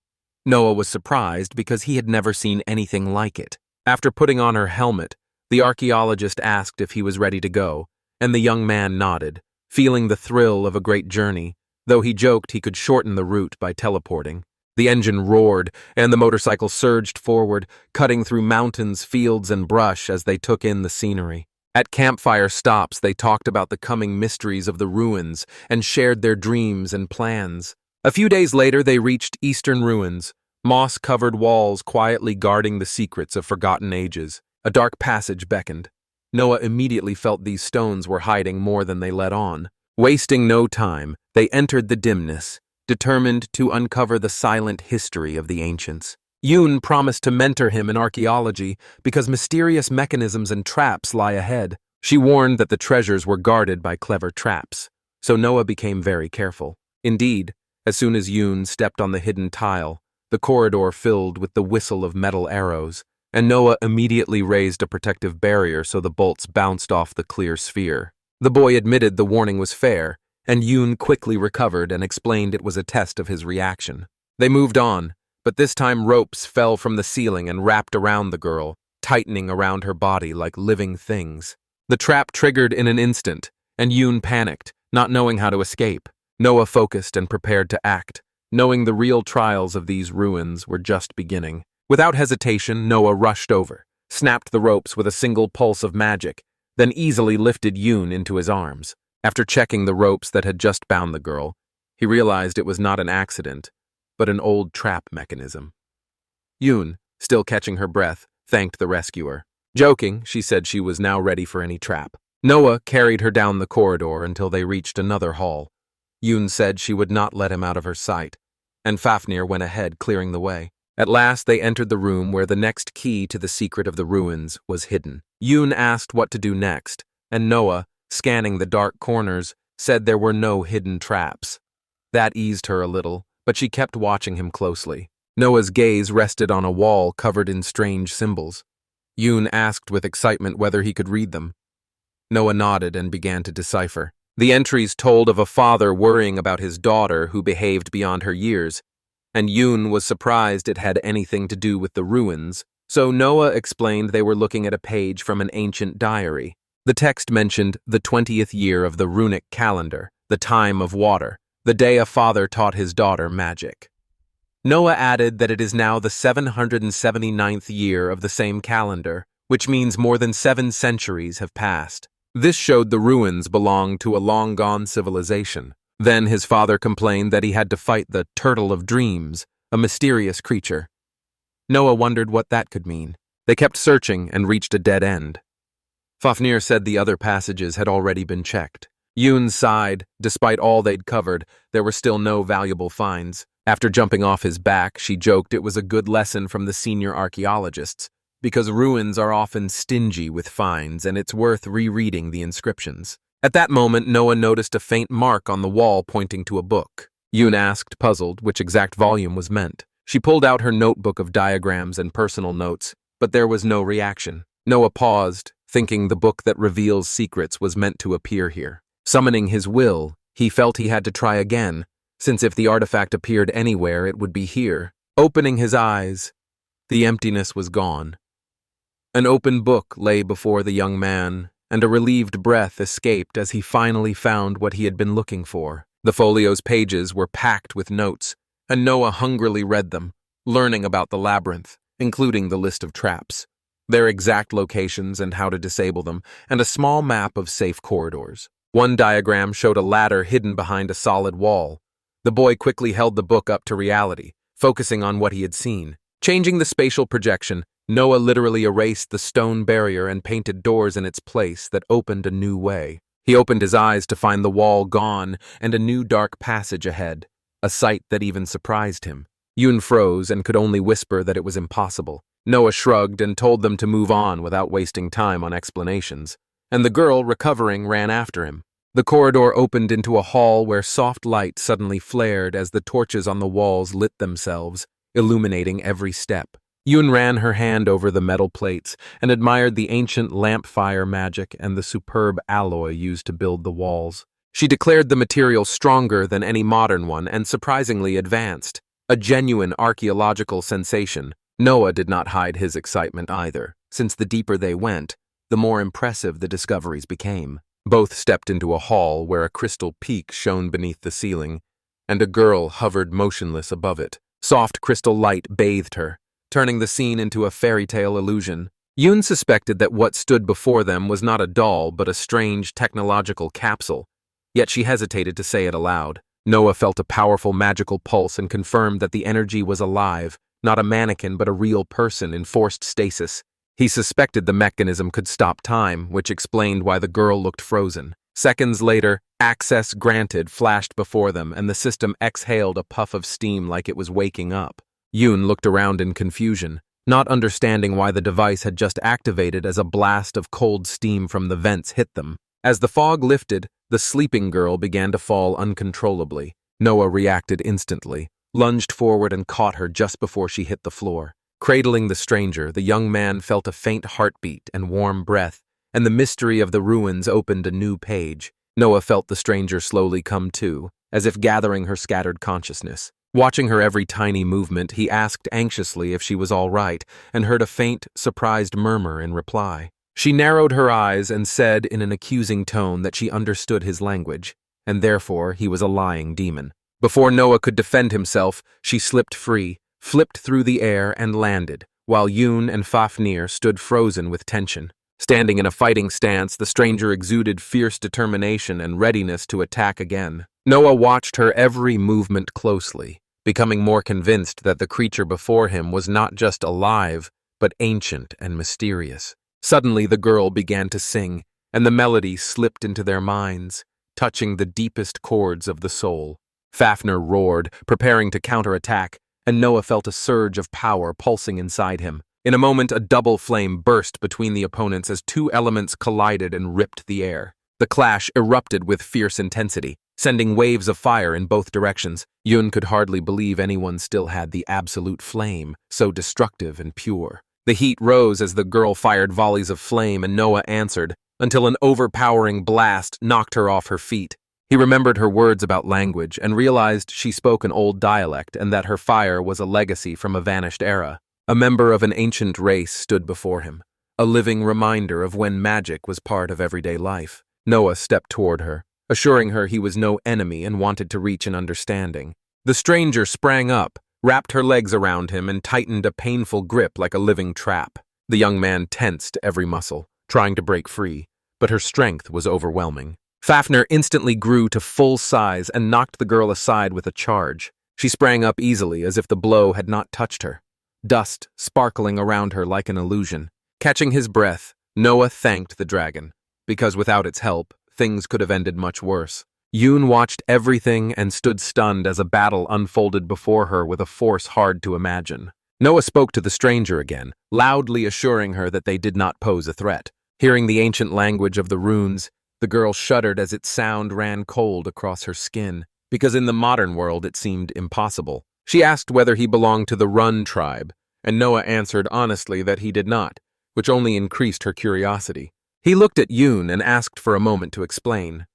The girl nodded silently, and Noah cautiously approached the stranger. He explained she had been sealed in a capsule that froze time, and his gift for decoding let him wake her. Tears in her eyes, she remembered the war between humans and the devils, and how her father hid her to save the last spark of their culture and magic. Noah realized he faced a living legend from an age now remembered only in stories. She asked how many years had gone by. Noah answered so much that her speech sounded almost like a forgotten relic, and her face went pale. She fell silent, feeling an immense loneliness in a world that had long since changed. Looking for support, she asked Noah to show her the Sky Watch, an ancient tower nearby. She explained that the structure was built with runes that can survive ages, and it must see this world with its own eyes. Noah asked Yoon for help. The archaeologist remembered the tower they passed and agreed. Using the spatial shift, they instantly appeared at the top, and the girl Noah now called Alexia was impressed by such skill. From the edge, Alexia surveyed the endless ruins of Kirkshaya stretching into the distance. In her thoughts, she returned to the past, when these lands were ravaged by wars and the confessions of old conflicts. Once this place held only stones, and her heart was still hollow from the loss of her homeland. Realizing Noah had told the truth, she apologized for doubting him and thanked him for waking her. At Noah's request, Alexia quietly described how Kirkshaya once was, a wealthy, harmonious kingdom where people lived simply but with dignity and kept a close bond with nature. Pointing at the giant stone palm, she said that long ago her people's craftsmen built a real man-made hand, a giant golem forged with ancient runes.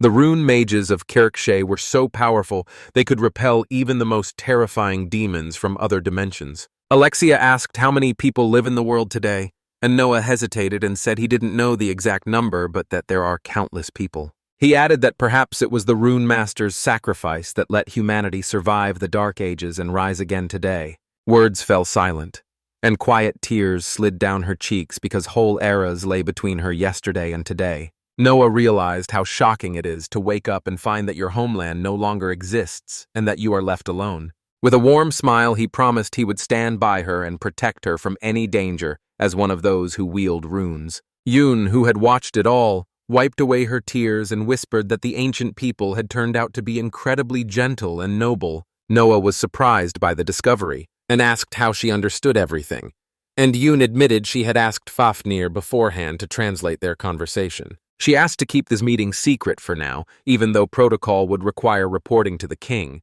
because she is most concerned with the princess's physical and emotional well-being. Noah introduced the girls, saying Yoon was an archaeologist with good intentions, so Alexia would not be afraid. Yoon introduced herself politely once more.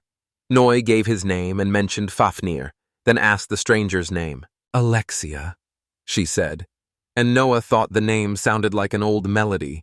The girl revealed she was Princess Kirkshaya and was pleased to meet him. The title made Noah a little uneasy, and Alexia said with a sad smile that formal ranks no longer mattered in the new world. Curious, Yoon asked for a translation and immediately supported the princess, clearly delighted by her story. Alexia admitted that despite centuries, a sense of duty and royal privileges still lived in her heart, and Noah smiled encouragingly.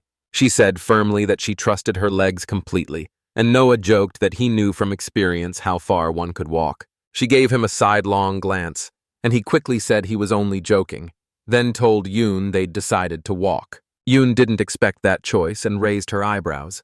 Alexia closed her eyes, and a memory of their father came to her. She saw him standing with his back turned, saying goodbye to her, his dearest daughter, before a long separation. At that moment, images of her parents and of her people resurfaced, and her heart filled with gratitude for all they had left her. None of the younger ones looked back when she slowed.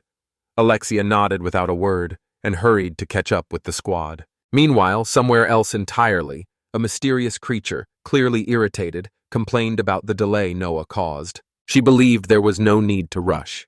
Calmly waiting, the creature was sure she had almost reached the sleep she had dreamed of. Noah and Alexia arrived in Ludolf, the grand capital of the kingdom, where the architecture mixed old traditions with new styles. Looking around in wonder, Noah admired the scale and grandeur of the royal capital. Alexia, with a touch of sadness in her voice, said that even Ludolf could not match Kirkshaya's beauty. At the massive city gates, they entered a bustling world, the streets packed with people, everyone hurrying about and forming a steady stream. Not used to the noise, Alexia felt her hands tremble slightly and quickly lowered her eyes to hide her nervousness. She admitted to Noah that crowds, benches, and noise left her feeling confused and anxious, and it all felt too new. His unease did not go unnoticed. Noah asked whether it had been quieter in Kirkshish. Alexia nodded, apologized, and steadying herself, gently took his hand. Then someone called to them. Alexia felt calmer in the cloak, probably because the runes carved into the fabric had protective properties. Soon they arrived at a luxurious mansion, a grand building with massive doors. As soon as she stepped inside, Yoon loudly announced her return. A maid immediately came up and handed her a cloak. She asked how the inspection went this time. Yoon answered briefly that it had gone quite well. Pointing to Noah and Alexia, she introduced them as guests who would stay here only briefly, and asked everyone to pay special attention to Alexia, because she was a stranger. The maid nodded respectfully, went to Noah and Alexia, and offered to take their coats. Noah gently asked Alexia to remove her cloak, and they handed over their things. After the long trip and all the emotions, Alexia felt slightly dizzy and admitted she was very hungry. Yoon smiled and said she understood her without translation and that it was time for lunch. One of the maids pulled a chair out for Noah and gestured for him to sit, and he looked a little embarrassed. Then she asked if he had any special requests for the meal. Young Thomas pointed to one of the dishes and said it was the chef's signature dish. Everyone wished each other a good meal and began eating. Nobody noticed that Alexia wasn't in a hurry to start the meal. Someone gently reminded her that she could begin eating. Picking up the fork, she gathered her courage and decided to try the dish. She hesitantly stuck her fork into the piece of meat. Noah and Yoon watched her with interest. Young Yoon barely smiled. Alexia's manner was naive, almost primitive, yet charming, and she suddenly stopped when she realized she was acting a little inappropriately. After gently setting her fork on the table, she apologized for her manners. Noah offered a warm smile and reassured her there was no need to worry, especially after the long wait for the food. A soft sigh escaped Alexia, a little sad because her father often scolded her for that kind of behavior. And knowing how strict royal etiquette was, she agreed to learn more refined manners. Noah got straight to work, explaining how to hold the knife and fork correctly and demonstrating it with an example. While Alexia chewed, he praised her, saying she was doing great. She agreed that the dish's flavor came through in a whole new way. Noah smiled, asked the maid to hand him the bread, took it in his hands and ritually cut it in half, then showed how to dip the meat and vegetables into the soy sauce. After finishing the combo, he made a simple but tasty sandwich. Curious but a little unsure, Alexia tried to make the same thing. Yoon smiled and said it looked tasty and that she would make one just like in her childhood. Gently taking Alexia's hand, she supported her and led her to the bathroom with a kind smile and a friendly look, wishing her luck. Yoon was eager to explain to Alexia what to do, but Alexia could barely understand what was happening around her. Meanwhile, Yoon pointed to the numerous small bottles neatly arranged on the shelves. Alexia hesitated, not sure if they expected her to use any of them. In Kirkshish, she remembered a simple magical cleansing. Meanwhile, Yoon began lathering her hair. Alexia watched in surprise as Yoon was covered in foam and wondered why the bubbles pulsed so brightly along the side. Yoon then pointed to one of the bottles and squeezed a little of the product onto her skin. Yoon watched Alexia and noticed how clear and well cared for her skin was, and everything about her appearance suggested noble origins. Alexia said something, but Yoon understood nothing. Without Noah, who usually translated between them, the words made no sense. Yoon even thought Alexia called her arrogant and claimed to be a princess from an ancient line. Yoon immediately realized that Alexia had probably not said anything hurtful, and while her face might seem cold, it was most likely just a natural trait, so she dismissed the thought since it was only a shared bath and not worth worrying about. Afterward, they stepped out of the bath wrapped in soft towels and stood before the large mirror. Yoon showed Alexia a hairdryer, smiling and calling it a magical hair-drying device. Alexia looked at it in wonder, treating it like an artifact. Using magic, she made warm currents of air that gently wrapped around her head. Yoon suddenly asked Noah if she could learn the ancient language on her own. He told her that with her intelligence and effort she definitely could, and that the old and the new can coexist when people are sincere. Alexia and Yoon exchanged glances and slight smiles, a silent agreement. Noah stood with an ancient book in his hands, the pages covered in symbols worn by time, and showed it to his father, saying he had decoded them with an innate talent. Noah woke, his heart beating unevenly, his forehead damp, the soft bed barely supporting him, and Alexia sleeping deeply beside him. Alexia glanced at her plate, paused briefly, and chose to eat the bread first, then the white apple. She carefully picked up a piece of bread, raised it to her lips, and took a bite. Noah was surprised. Her speech had become much more confident. He said it softly with a smile. Alexia smiled as well and said it was simple. He was a good person. Noah gently asked if she was all right. Alexia quietly asked him to stroke her head. He reached out and touched her silky hair. In that moment, a memory of his father came to him. Alexia noticed the change in his eyes and, worried, asked if he was all right. Noah reassured her that everything was fine and asked her not to worry. Then, to distract himself, he spoke aloud, saying it would be good to go to the guild and register Alexia. Alexia leaned closer and asked who adventurers were. Noah explained they were all-purpose workers who gathered herbs and fought monsters, and Alexia nodded to show she understood. He added that this life would let her better understand the modern world and learn to support herself. Alexia said without hesitation that she was ready, as long as he was by her side. Then Noah asked Yoon about her plans for tomorrow. Yoon sat on the floor, fully focused on a strange device that glowed dimly with magical symbols. Fafnir watched her and noticed Yoon's intense concentration. Alexia leaned in with interest and asked what she was doing, and Noah explained that Yoon was creating a new magical device and trying to channel rune energy to power the mechanism, which greatly impressed Alexia. Noah saw Yoon was fully absorbed in her work and decided to go to the guild only with Alexia. They said goodbye and left the house, with Yoon remaining in her techno-magical world. Alexia, slightly flustered, registered with the guild and received her first rank, D. The procedure was surprisingly simple, but she felt awkward and spoke without much confidence. Fafnir, who had been watching closely, said that with Noah's abilities, rank D was only the start and he could reach S. Noah reminded them that promotions come gradually and in due time. Alexia, watching the crowds, admitted she was tired of the noise. Noah agreed and suggested they head back.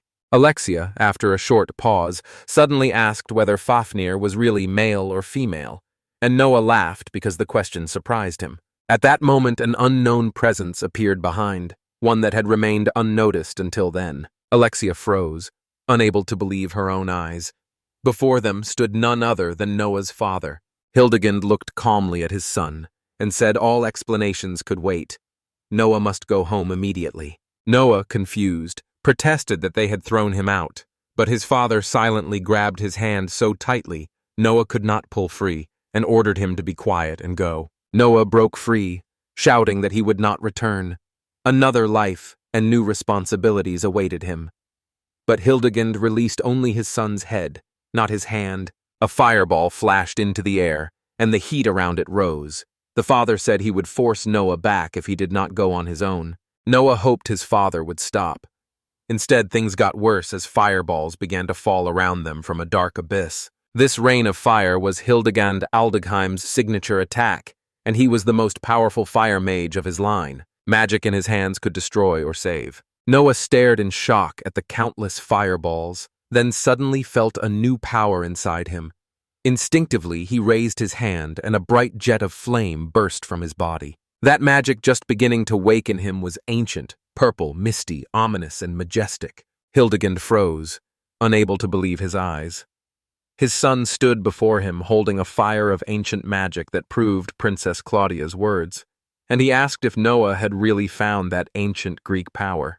He now realized that the son he had underestimated had unlocked his potential by deciphering ancient texts and mastering true magic. The fight between them was escalating, and in anger Hildegund shouted that Noah finally deserved to be head of the family. But Noah kept his face unchanged and replied coldly that he refused everything Hildegund offered him. Noah finally realized that his father had never seen him as a person, only a tool for his ambitions rather than someone with his own will. Hildegund shouted again.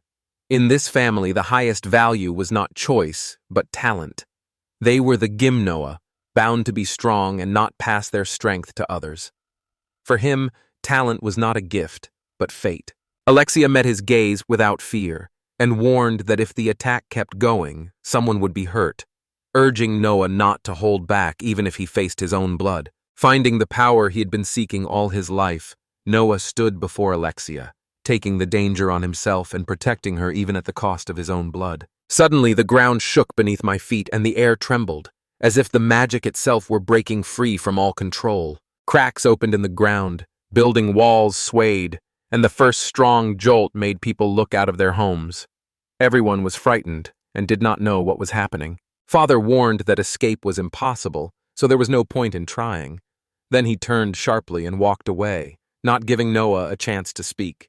Footsteps fell silent as the figure vanished into the air, leaving only a faint trace of magic. Noah looked that way in silence, then turned to Alexia, thanked her, and apologized for his behavior. She said nothing, her thoughtful look showing she was still trying to make sense of what had just happened. It was far too powerful, and every moment brought a tense sense of impending disaster.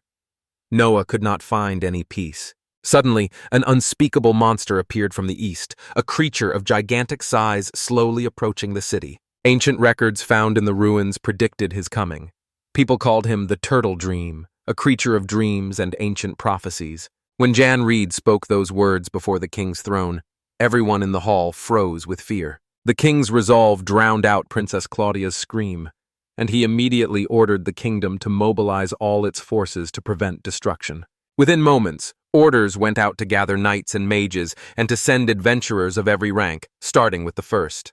Yoon, looking up from the royal papers, told Noah and Alexia that the kingdom's full force has been mobilized, and she can hardly believe how quickly it's happening. Yana said with relief that fortunately Noah and Alexia immediately sensed the turtle's slumber, and the creature was moving so fast it would reach the capital in 3 days, so the operation should start in 2 days at the eastern border. Yoon said she'll stay at the castle to plan their strategy using Alexia's information, while Noah and Alexia can rest at the estate and get ready. Concerned, Alexia asked Yoon to rest more, so he would not wear himself out too soon.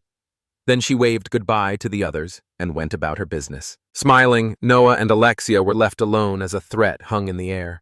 When the doors closed, Alexia felt the silence settle over the city. Only warriors and adventurers remained in the capital, those left to fight the turtle's dream. Tension hung in the air, the calm before the storm. Noah suggested they rest to save their strength for the decisive battle. Alexia agreed with him. They wished each other good night, but both drifted into their own anxious thoughts. Alexia soon paused because anxiety would not leave her, looked at Noah with sadness, and found the courage to suggest they sleep together to ease her fear. Noticing her look, Noah could not refuse. They settled into the same bed, and soon Alexia slept peacefully. Too many thoughts kept Noah awake. Later, he felt a strange pressure on his clothes, as if someone had grabbed his sleeve. It was Alexia. She clutched his sleeve tightly, as if apologizing and seeking protection. He then told her the truth about his background and the Aldegheim family, a famous house of mages that had disowned him for allegedly being useless and untalented. Alexia listened in silence. She moved closer, afraid of the coming fight. Her voice was anxious, because the sleepy turtle was no ordinary monster, and even in Kirksheesh no one matched it. Noah firmly promised he would not let himself die, and would do whatever it took to win.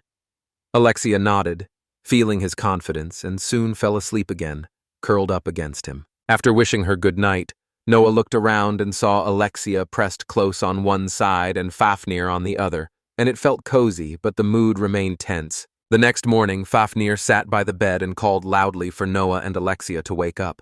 Noah sat up, still dazed, and immediately asked if the sleeping turtle's movement had changed. Fafnir answered confidently that nothing had. He added that it was already long past noon. Noah, shocked, immediately jumped to his feet. Quickly getting ready, he realized they had to be at the garrison, or they'd be late, and called Alexia to change too. Alexia yawned, stood up and began to undress, but Noah grabbed Fafnir and rushed out of the room. When they reached the garrison, Noah asked in surprise how Alexia could have slept so soundly before the decisive battle. Alexia smiled and said Noah had snored like a boar. Fafnir smiled and said the important thing was They were not late. A large group of mages, archers, and fighters in heavy armor had gathered around. No one paid any attention to the newcomers. They had no idea that S-rank adventurers were among them, the elite of the kingdom of Rasti. There were only 12 of them. Then Fafnir turned to Noah with an important remark. Fafnir explained that fighting in his usual small dragon form was awkward, but he could not take his true form around people, and Noah nodded in understanding because those worries were justified. Soon Fafnir slipped into the nearest tent. Noah and Alexia waited outside, unsure what to expect. When Fafnir returned, a sweet little girl with horns stood before them, clearly not human in appearance, but surprisingly charming. Fafnir said being in a human form would let her blend into the crowd more easily. Noah, stunned, asked again why he chose that form. Fafnir replied calmly that he had no sense of gender and had simply picked a cute look to avoid drawing attention. A girl came up and said all the adventurers had already been handed emergency strategic instructions. Noah picked up the sheet and began to read. Alexia, seeing his focus, asked what it said. Fafnir glanced at the text but admitted he understood nothing. When Noah finished, he said the forces were divided into 3 main units. Rasti's army knights and a magic unit formed the first group. They were to hold the front line and fight the Turtle's Dream in close combat. The third group consisted of court mages and S-rank adventurers whose job was to defend the cities. A worried Alexia asked why they could not simply go on the offensive. Noah explained that command was better left to the army because it was experienced and disciplined. His father was one of the commanders of the third group, which reassured Noah a bit because their units were separated and the chance they would meet in battle was small. Noah continued. Along the Turtle's Dream path, there are magical mechanisms meant to hold the monster back, but even they offered no guarantee. The mechanisms would only slow the creature's advance, and stopping it completely would be almost impossible. Alexia stared at the magical constructs, unable to believe she would have to fight such a nightmare for real. Noticing she was lost in thought, Noah offered to carry her things to the tent. They would sleep under the open sky that night because the decisive battle was coming. Alexia nodded silently and, despite her fatigue, followed him. Princess Claudia approached Hildegand, thanked him for helping with the mission preparations, and apologized for the hard day. Hildegand replied calmly that everything was fine. He understood that, despite her youth, Claudia had to carry out not only the duties of a princess, but, in practice, those of the king. She admitted she was very afraid for her father and did not want anything to happen to him. Hildegand fell silent and sank into thought. Noah's role in the emergency mission had clearly affected Claudia, and she might already see him as more than just a mage. The next day, Noah, Fafnir, and Alexia stood by the tent, fully ready for battle. Warriors were first to take their positions, ready to face the inevitable threat. Shields rose as the knights of the Rastian army lined up for battle, fully ready for combat. An emergency operation called Battle Against the Turtle's Sleep began. When the first shells hit the approaching monster's huge body, the real fight for survival began. In a temporary shelter on the outskirts of the capital, women watched over the children, and the atmosphere was filled with anxiety. A little girl came to her mother and quietly asked if it was true that a terrible monster wanted to destroy their home. Smiling, her mother tried to calm her and promised that the soldiers of Rastia, the strongest in the kingdom, would take care of it. Kissing her daughter on the forehead, she whispered that everything would be okay.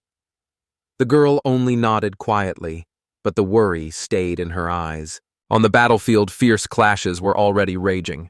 The warriors fired a full salvo at the Turtle's Dream without wasting a second. Shells buried themselves in the creature's massive body, but did almost no damage because its armor was too strong. One soldier shouted in despair that the shooting was useless. The monster did not slow down, and the commander clenched his fists and ordered them to keep fighting, though he trembled. Protective spells crackled, and the turtle suddenly opened its colossal jaws, as if ready to swallow the horizon. The emptiness of that maw froze everyone with icy dread as the fear sank into the warriors' souls. Seeing there was no way out, the commander ordered a retreat to the reserve defensive line. The turtle did not stop, smashing walls and ramparts and leaving no hope of stopping its advance. As the monster reached the second line, the young officer went pale and shouted for the adventurers to prepare for close combat. Noah, Alexia, and Fafnir backed up a few steps, watching soldiers strain to hold back a creature twice the size of any monster they'd seen. Undeterred by the blows, the turtle kept pushing forward, and the once mighty fortifications began to crack. Ammunition dwindled. The magic barrier faltered, holding the predatory creature more weakly. The commander saw the disaster and, in pain, whispered that it might be the end, and the soldier nearby barely echoed him over the rumble of the ruins. Gritting his teeth, the leader ordered one last desperate attack, hoping to buy at least a moment. Warriors who thought only of their homes and loved ones rushed forward, not sparing their lives. Their blades and spells rained down, but the turtle moved forward with cold fury, crushing everything around it. Unable to watch, Alexia silently thanked the brave for their sacrifice. Steeling herself, she rose into the sky and sent out a wave of magic that wrapped the soldiers in a glowing barrier. A dense field stopped the deadly blow. The turtle grumbled and smashed, but the protective sphere held. Fafnir moved up behind them, roared to make the warriors retreat, and raised his weapon, strengthening the magical shield. The dragon's power and Alexia's ancient runes briefly stopped the monster's assault, giving the defenders a moment to breathe.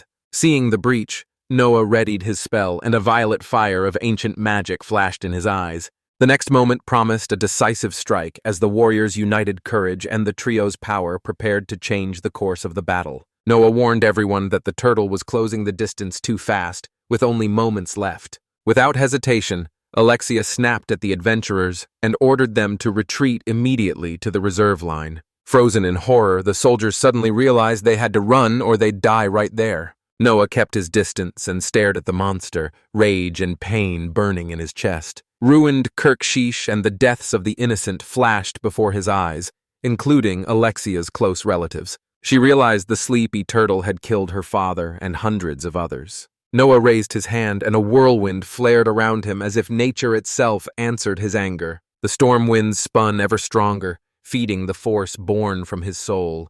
A tornado lunged forward, heading straight toward the turtle, and Alexia and Fafnir watched with a mix of surprise and fear. Walking through the storm, Noah shouted that the beast had left Alexia alone and defenseless. In his hands, the storm blade took shape, a masterful skill that turns wind into deadly steel. He slammed into the creature's shell, hoping to dent it at least a little.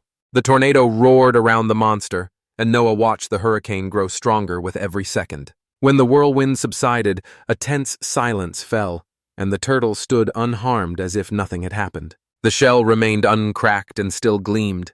Fafnir stared in confusion, and Alexia saw that the beast had fully withdrawn inside, surviving the attack. Free of fear and pain, the turtle pushed its giant head out, ready to strike back. Magical projectiles burst from the armor like cannonballs, slicing through the air with a whistle. The blasts hit Alexia's barrier with a crash, but the shield held, and Noah realized the shell not only absorbs magic, but also reflects it with terrible force. Glancing at Alexia, he admitted with grim calm that their fire and wind blaze can be withstood, but the turtle itself cannot be broken that way. Remembering the Book of Calm, an ancient source of magic, Noah realized he had to change the rules of the fight to win, otherwise the creature was unbeatable.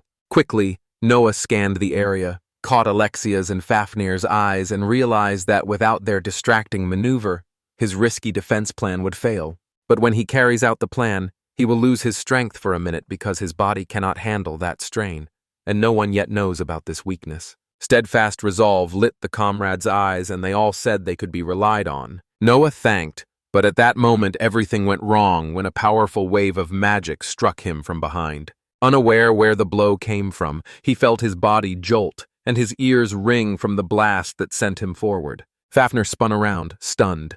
The attack from behind was so sudden they didn't even have time to react. A magical blast threw Noah, but he gritted his teeth, stayed conscious, and called out to his friends that he was all right.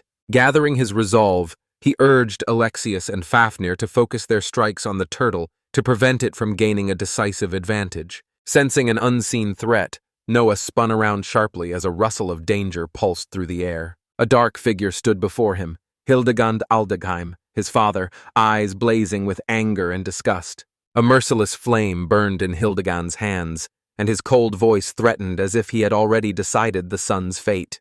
A moment later, the father noticed an ancient protective cloak on Noah's back, an artifact of a lost age that was foreign to modern magic. Hildegard's face hardened further, and without hesitation he spun the flame into a fiery whip and hurled it at Noah. Burning fields soared, and Noah sent a bouncing wave of water, vaporizing the flame before it touched skin. He begged his father to stop, saying it was no time for quarrels while the capital faced disaster, but Hildegard was unyielding. With a disgusted smile, he growled that he did not care about the city or the turtle, and what mattered was getting his son back at any cost. Noah answered with absolute flame, and his father raised a fourth circle ice wall, instantly blocking the attack. Noah realized that Hildegard could easily neutralize even combined elements, so he would have to find another way.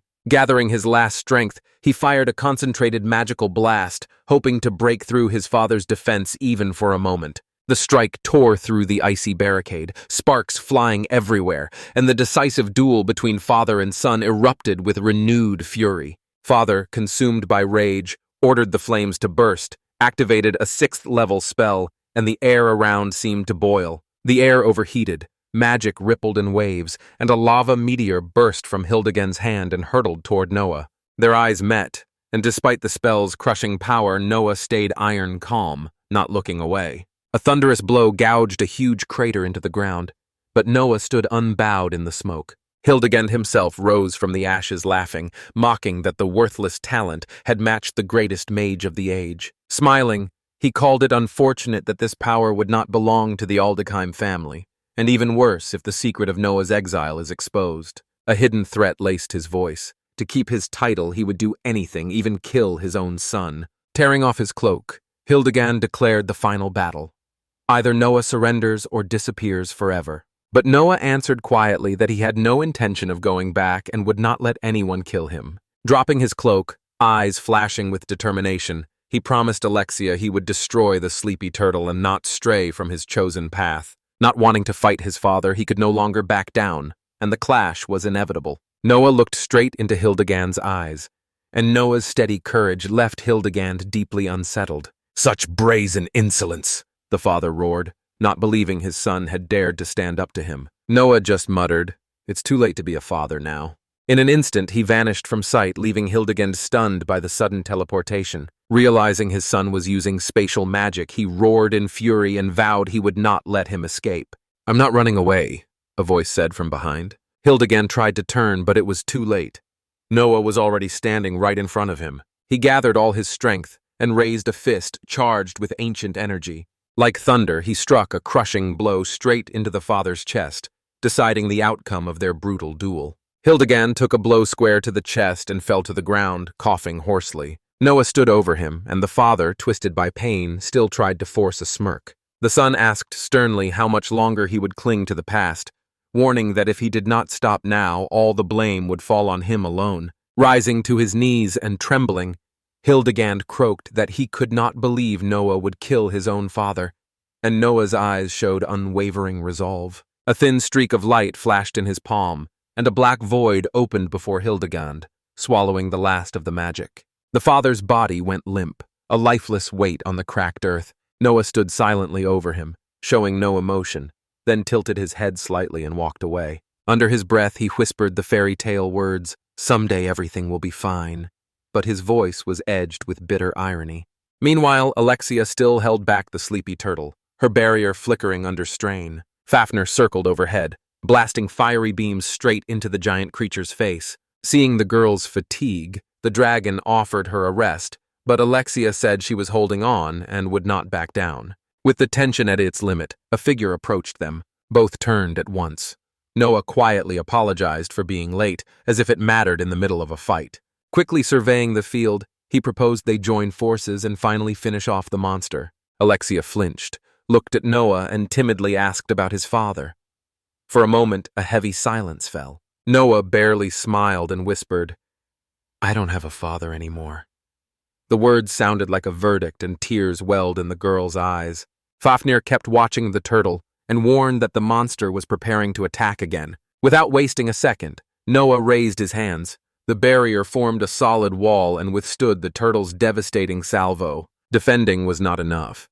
He glanced at his friends and told them to distract the monster so he had time to find a way to break its shell. The answer came instantly. Alexia and Fafnir nodded, bracing their shoulders. ready to take the full assault as acrid smoke rose again from the turtle's mouth and the metallic gleam in its eyes promised a new wave of horror. Noah rushed straight for the giant shell, calling to his companions that he was counting on them, and a faint note of worry showed in his confident voice. He realized he could only change the situation up close, so he had to stand on the shell, even at the cost of his own life. Alexia, horrified by the desperate maneuver, called it madness, but seeing his determination, she said firmly she would fly after him. Sparks of determination lit her eyes. She rose into the sky and chased Noah, and Fafnir realized he now had to keep the monster's attention. Despite the danger, the dragon held its ground, gritted its teeth, and thought that monsters had always been convenient tools in the hands of villains. Fafnir grinned darkly and snapped at the turtle to distract her while Noah landed on the shell and felt the pulse of foreign magic under his feet. Alexia hung back like an invisible support. Noah said he had to do it himself, and she shook her head. He went silent, closed his eyes and focused, drawing in the energy around him, while the girl kept thinking about the terrible truth of her father's death. Alexia couldn't believe Noah had really killed his own father. Meanwhile, he flipped through the Book of Peace, looking for a way to change the fight's rules. Realizing their victory depended on this book, Noah concentrated fiercely, and the whole world seemed to channel all its strength toward one goal: victory. At headquarters, Yoon stared at the map, tense, as an officer reported the second line of defense was crumbling and the situation was critical. However, the arrival of incredibly powerful adventurers abruptly slowed the turtle's advance, giving it a desperate chance to catch its breath. Realizing it was Noah's squad, Yoon immediately ordered the troops to support the adventurers and relayed the command. She gathered all reserves with confidence, placed the S ranks in key positions, and reminded them to use the magical weapons, each step deciding the capital's fate. Meanwhile, Noah, as if suspended in emptiness, flipped through the pages, letting his fingers trace the ancient symbols, and began translating them. Page after page revealed unfamiliar symbols. No manuscript had ever contained such a code. He realized it was a cipher of flawless protection, more complex than Sentinel V, but the principle was the same. His knack for decoding worked, and Noah untangled the lines almost instinctively, smiling as the task proved easier than he expected. Within seconds, the code yielded. The page lit up and revealed hidden information about the armor's weakness. After learning everything about the turtle's shell, he immediately taught Alexia and Fafnir how to turn themselves into a decisive strike. Noah had just finished the changes and there was no response, so he began to think he had made a mistake when the book suddenly slammed shut. Dozens more volumes appeared in the air and hung around without casting shadows, their mass blocking the horizon. Noah realized he would have to rewrite not a single tome but the entire library of knowledge, with no fear in his heart. Grabbing the nearest volume, he confidently returned to work as if he were back in the library as a child. Earlier, he absorbed ancient wisdom page by page, and now at the hardest moment he did the same with twice the focus.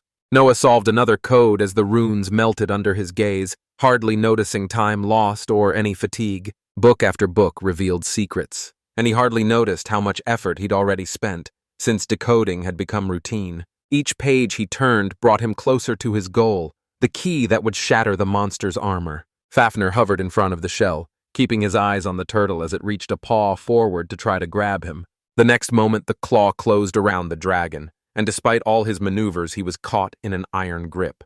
The monster squeezed the captive, and Fafnir, though surprised by the enemy's strength, kept struggling to break free. Suddenly, cannon fire erupted from below. Cannonballs hit the turtle directly, and the vibration reached the dragon's wings. The raiders reloaded the guns without hesitation. The commander ordered them to fire at the unarmored section and focus all fire on a single point. Fafnir could hardly believe that the people he'd once fought were now saving his life and moving with perfect coordination. Magic boiled inside the dragon as humans directed a flow of power into its horns, boosting its energy. One witch said she didn't know who the girl with horns was, but placed her last hope on her, and the others readily picked up the energy channel. Fafnir felt a surge of power he had never dreamed of, as former enemies became allies and added their strength to the common defense. Realizing he had support, he gathered all his strength and gave a defiant look. The turtle could no longer disrespect him. The dragon realized he had hesitated and doubted for too long, becoming too soft during the sealing, but now that softness was gone. With his wings spread and glowing with fresh mana, Fafnir prepared to take revenge on the woman who had wronged him, this time without pity or doubt. Fafnir realized he could not hesitate any longer, and in the next moment his energy flared. The turtle's fist swelled from within and cracked under the excess power. It looked like a miracle. Every eye locked on the dragon, unable to look away. Fafnir, silently apologizing to Noah, understood that his strength was now vital to his friends. Roaring as it split the sky, he tore free from the monster's jaws and regained his fearsome dragon face, and the adventurers realized in shock that he was the legendary Fafnir. Snarling at the monster, he promised that if it did not stop, it would regret its existence. In the next moment, clawed paws sank into the shell, and unbearable flames washed over the giant's body. The commander below ordered immediate cover for the dragon, and the squad agreed without hesitation, focusing fire on its weak spots. Fafnir squeezed and burned the turtle, driving it to scream and writhe in pain. Above them on the shell, Noah and Alexei watched the brutal fight in silence, knowing every second could mean life or death. In Noah's heart, a prayer of forgiveness flashed, hoping Fafnir would hold out and not break before the rewriting of reality finished. Alexia felt incredible mana pulsing through Noah, and he was really rewriting the book of the world. That manuscript, the supreme work of the Rune people, can reshape the very laws of existence. The girl was stunned by the idea that such power now belonged to someone outside their family, but a terrifying sight cut off her thoughts. A silhouette of a dark spirit appeared in the air, its figure looming as inevitable punishment. The spirit met Alexia's gaze and recognized her, sure it had destroyed all of her ruined people during the last war. The girl realized that this very darkness was behind most of the tragedies that had unfolded. As the shadow closed in, ready to attack, Alexia did not blink. The spirit charged at them with a fierce roar, but she without hesitation thrust out her leg and deflected the first blow. Anger flashing in her eyes, she rushed forward, full of energy to protect Noah from an ancient evil. The dark spirit rose again and declared the book's power would not be used and that Noah would die here and now. But Alexia shielded him with her body, firmly accepting the challenge. There was no turning back, and Alexia stood like a solid wall, knowing there was no other way. She vowed to herself she would not let Noah die, not now or ever. Seeing her resolve, the dark spirit taunted that the people of Run still do not learn from their mistakes and keep dooming themselves to destruction. Threatening Alexia with certain death, he lunged forward, unfurling black tentacles that could tear space itself. After taking the hit, the girl pushed back the dark surge so hard that the air rang from the shockwave. A new bundle of tentacles lunged straight at Noah, and Alexia threw herself in front and stopped them just centimeters from his face. The spirit whispered mockingly that it was dangerous for mortals to touch its darkness, and the darkness began to burn through her skin. Black tendrils wrapped around the hands, slithering like living snakes and trying to swallow all the light. Praying for just one thing, that Noah would finish what he had started, she endured the pain and did not let go of the tentacles. Meanwhile, Fafnir ignored his fatigue and blasted the turtle's face with flame, making the beast roar in pain. On the ground, the warriors looked up in disbelief as the legendary dragon fought on their side. Noah stood among the floating tomes, a power forming in his hands that could reshape the world. Each line rewritten filled the body with energy and brought the moment of final victory closer. A whole constellation of adventurers gathered around him, each with their own legend. Siegfried, the famed dragon slayer whose gaze made the mightiest monsters tremble, watched silently. Lawrence stood beside him, an archmage whose name had long been a symbol of power and wisdom across the magical world. Another figure caught Noah's attention, the elf Nissa, known as Miss A reserved and proud tamer. In a bored tone, she said the capital's affairs didn't interest her, words that were too loud near Fenrir, the wolf familiar who had warned not to say them aloud. Nissa is an S-rank who reached the top thanks only to herself and her beast partner, and her guild of tamed beasts was famous across the Islid Arc. Serena, another Orang adventurer, felt an inner challenge not to embarrass herself among so many legends.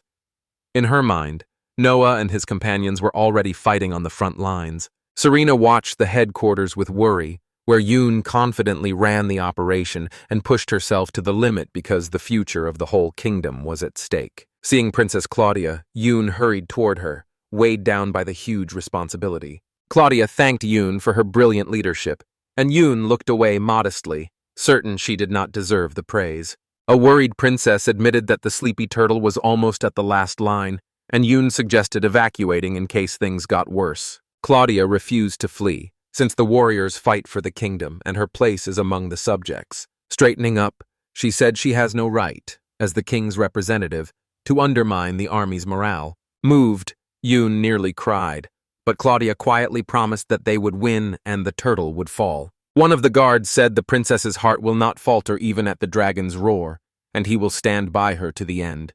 Claudia thanked him, but her eyes still held worry for Hildegand, who had gone to the front. The battle raged, and smoke filled the sky, almost hiding the sun. Cannons kept thundering without pause, filling the air with the sounds of destruction.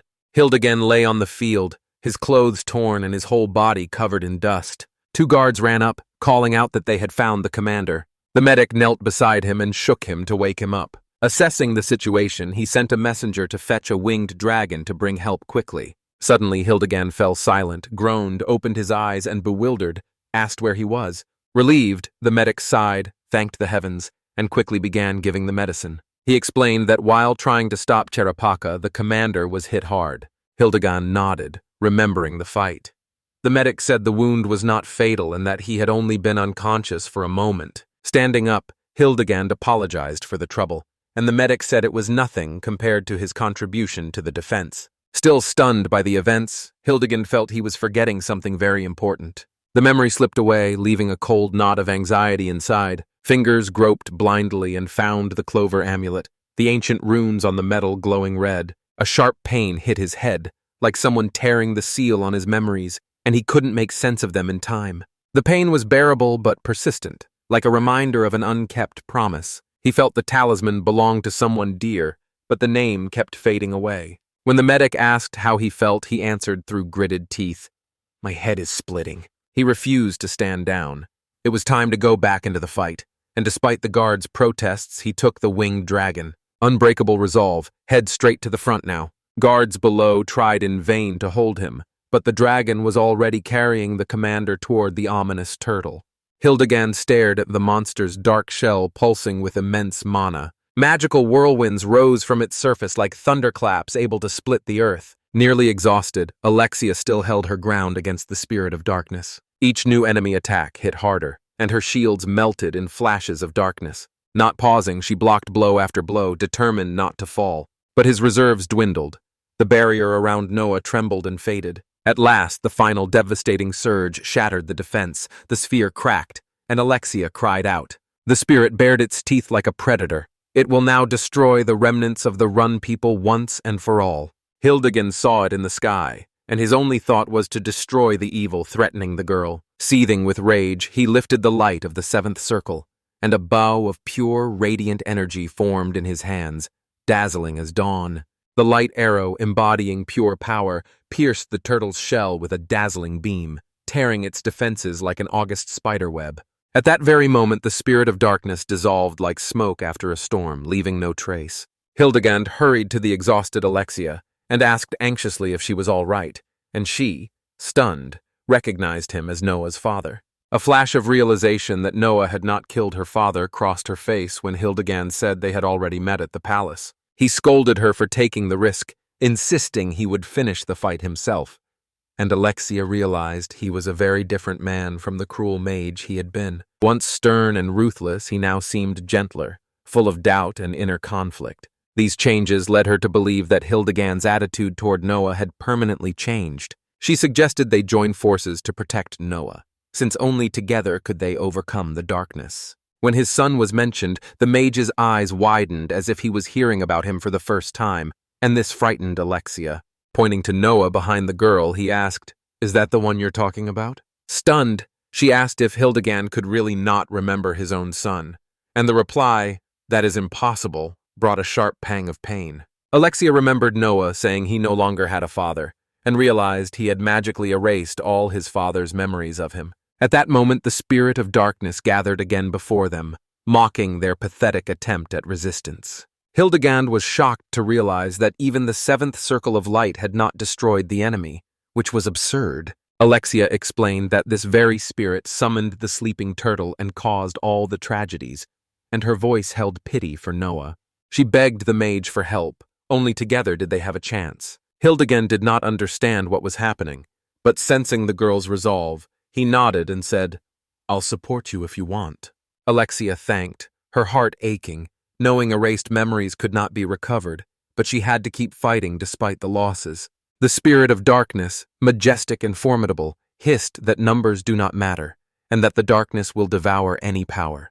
Hildegard lit his palms with a hot flame and stood before Noah, feeling his father's forgotten courage return through the darkness. At the height of battle, where fire and magic braided into one whirlwind, Hildegard's heart kept burning with a single name, Noah, as if it had been familiar for a long time. He could not remember where he had heard the name or why the young face gave him a strange feeling of old familiarity, as if a memory through fog. Every thought was torn in the darkness of forgetting, but familiarity would not let go, like a scar of memory hidden behind a veil of enchantment. Alexia's cry to protect Noah pulled the mage back to reality, and he steeled himself for the decisive clash. He raised a wall of flame as both sword and shield, stopped the spirit's black arrows, and turned the flame into a whirl of deadly sparks. While holding the line, she felt Noah's mana flow into the turtle's shell like a river, striking invisible barriers. Hildegard realized that without protective seals, too much power can break a young man faster than any enemy weapon. A shadow slipped in from behind as a dark spirit lunged at Noah, and a black blade flashed through the air. The blade pierced only a fiery phantom that flared and dissolved, an illusion of the third circle cast by the mage to buy time. The baffled spirit did not notice the switch, and Hildegard sneered, calling him a gullible fool who fell for a childish trick. The turbulent darkness attacked again, but it only seized a mirage while the real warriors had already changed position. The mage laughed out loud, wondering how many more blows would land in vain, and felt his advantage grow with every minute. The enraged spirit broke through a wall of fire, destroying illusory shadows, and the real trio fell back farther, buying precious minutes. Hildegard whispered with satisfaction that the trap had worked, but when he looked at Noah, he saw exhaustion as dangerous as a crack in an ice dam. The mage stopped Alexia immediately, saying she was barely holding on and could go out like a candle in the wind. The decision came instantly. He would give part of his own power to his son no matter the cost, and doubts melted away in the heat of his resolve. Hildegard put his hand on Noah's chest and sent a stream of energy, surprised by the young man's steady faith in the impossible. The mage ordered Alexia to watch the spirit of darkness until they defeat both the turtle and the evil hanging over the kingdom. Alexia nodded, gripping the sword engraved with runes of light, her eyes burning with the determination to protect those she loved despite her own wounds. Light, flame, and faith joined together, and before the decisive strike, the three stood shoulder to shoulder, ready to face the darkness without a trace of fear.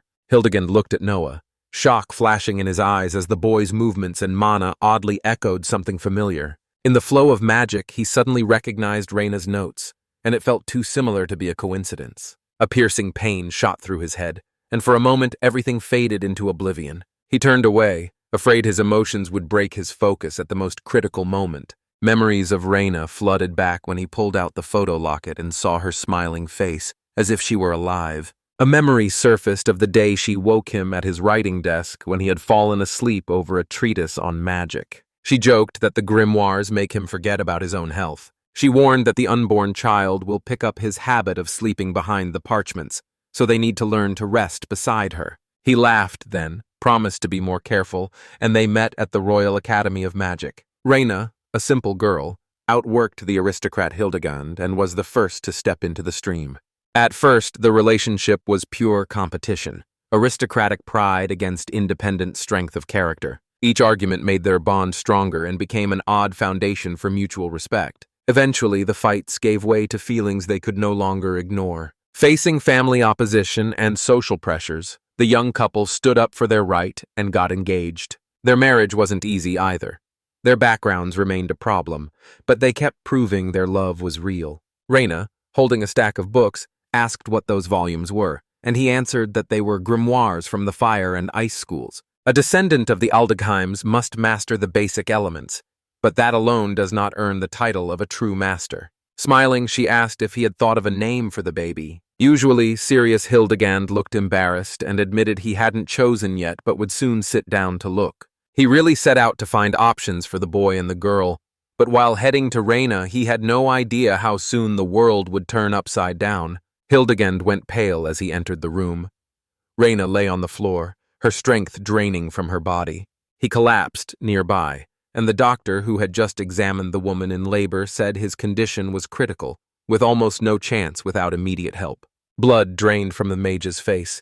He knew his wife's health was fragile, but had never imagined she could be this helpless. Knowing their shared moments could end at any moment stabbed his heart, but he did not let panic win. Holding back tears, Hildegand whispered to Reyna to save her strength, soothed her, and said everything will be fine, and the doctors will do the impossible.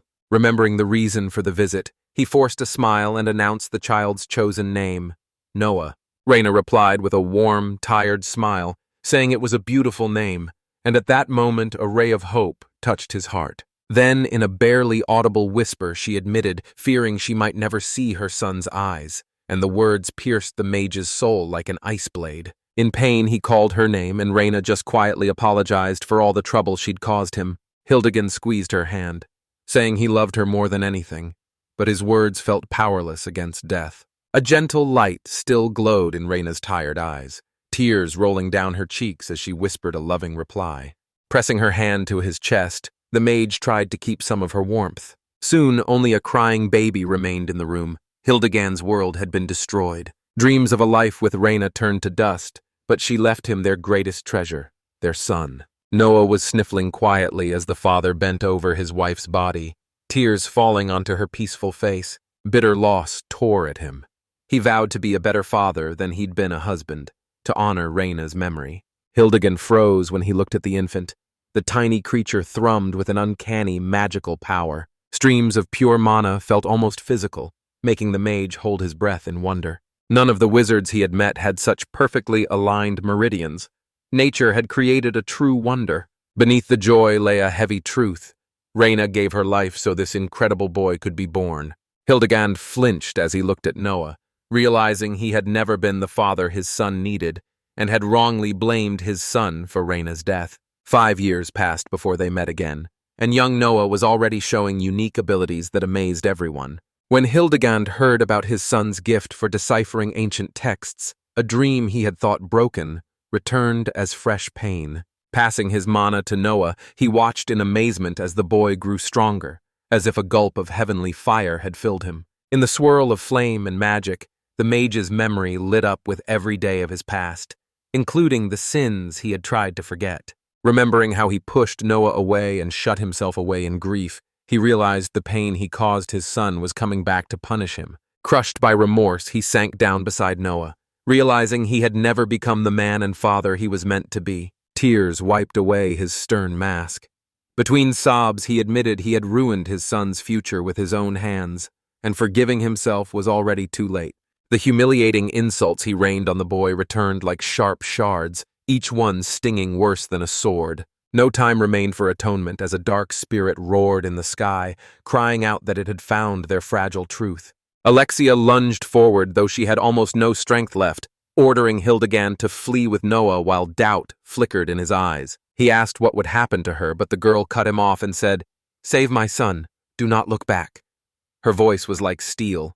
Grabbing Noah, the mage retreated, and the spirit mocked that the rune-bearer's fate had long been decided. Alexia unfurled wings of runic light to block the darkness, giving her friends a chance to escape. Refusing to give in, she shouted she would never surrender, even if the path led to the abyss, and charged first, cutting through the gloom with her last strength. Hildegand carried Noah, feeling his heart swell with guilt and determination. He had to save his son at any cost. Behind, blows rumbled as a spirit threatened to destroy Alexia and the rune's entire legacy, but she stood, blazing with unbreakable courage. Rising higher, the girl seized the black blade and held back the darkness as the final shield between evil and hope. The spirit rasped that destruction was inevitable, but Alexia said even their people's ashes would burn with the light of resistance. Far ahead, Hildegand looked back. In the barrier's glow, Alexia's silhouette stood firm, and he, holding Noah tight, swore he would never betray his family again. Hildegand stopped, realizing that while he ran, Alexia had been fighting alone and shame tightened his throat. After taking Noah to a safe place, he sat down beside him, thinking how everything had fallen into such an abyss. Despair pressed down, life was broken, and looking into his son's eyes was terrifying as each memory burned. Every memory of when he crushed the boy's will, thinking control was care, came back to him. Apologies were no longer enough. A cowardly thought crossed his mind. I could disappear and never hurt Noah again. A wild laugh cut through her self-reproach. A dark spirit lifted Alexia and squeezed her hand like a doll. He promised a pardon if she gave up Noah, and she replied fiercely, "Never." Morok sneered, sure the Runchi would not change the turtle's fate, and dragged the black trail to Alexia's throat. A familiar voice suddenly said, "Let her go." And Hildegard turned, burned but unwavering. The girl flinched. The mage was on the edge, but an unyielding fire burned in his eyes, and he had come back. The spirit laughed and called him a madman, while Hildegard assured that he was building a protective barrier for Noah. Alexia did not trust the words. Every second here could mean death. Morok gave the mage a contemptuous look and hissed that he was worthless. Hildegard was consumed by guilt over Reyna's death and his past hatred for his son. But he could no longer run. "Gloomy," he whispered.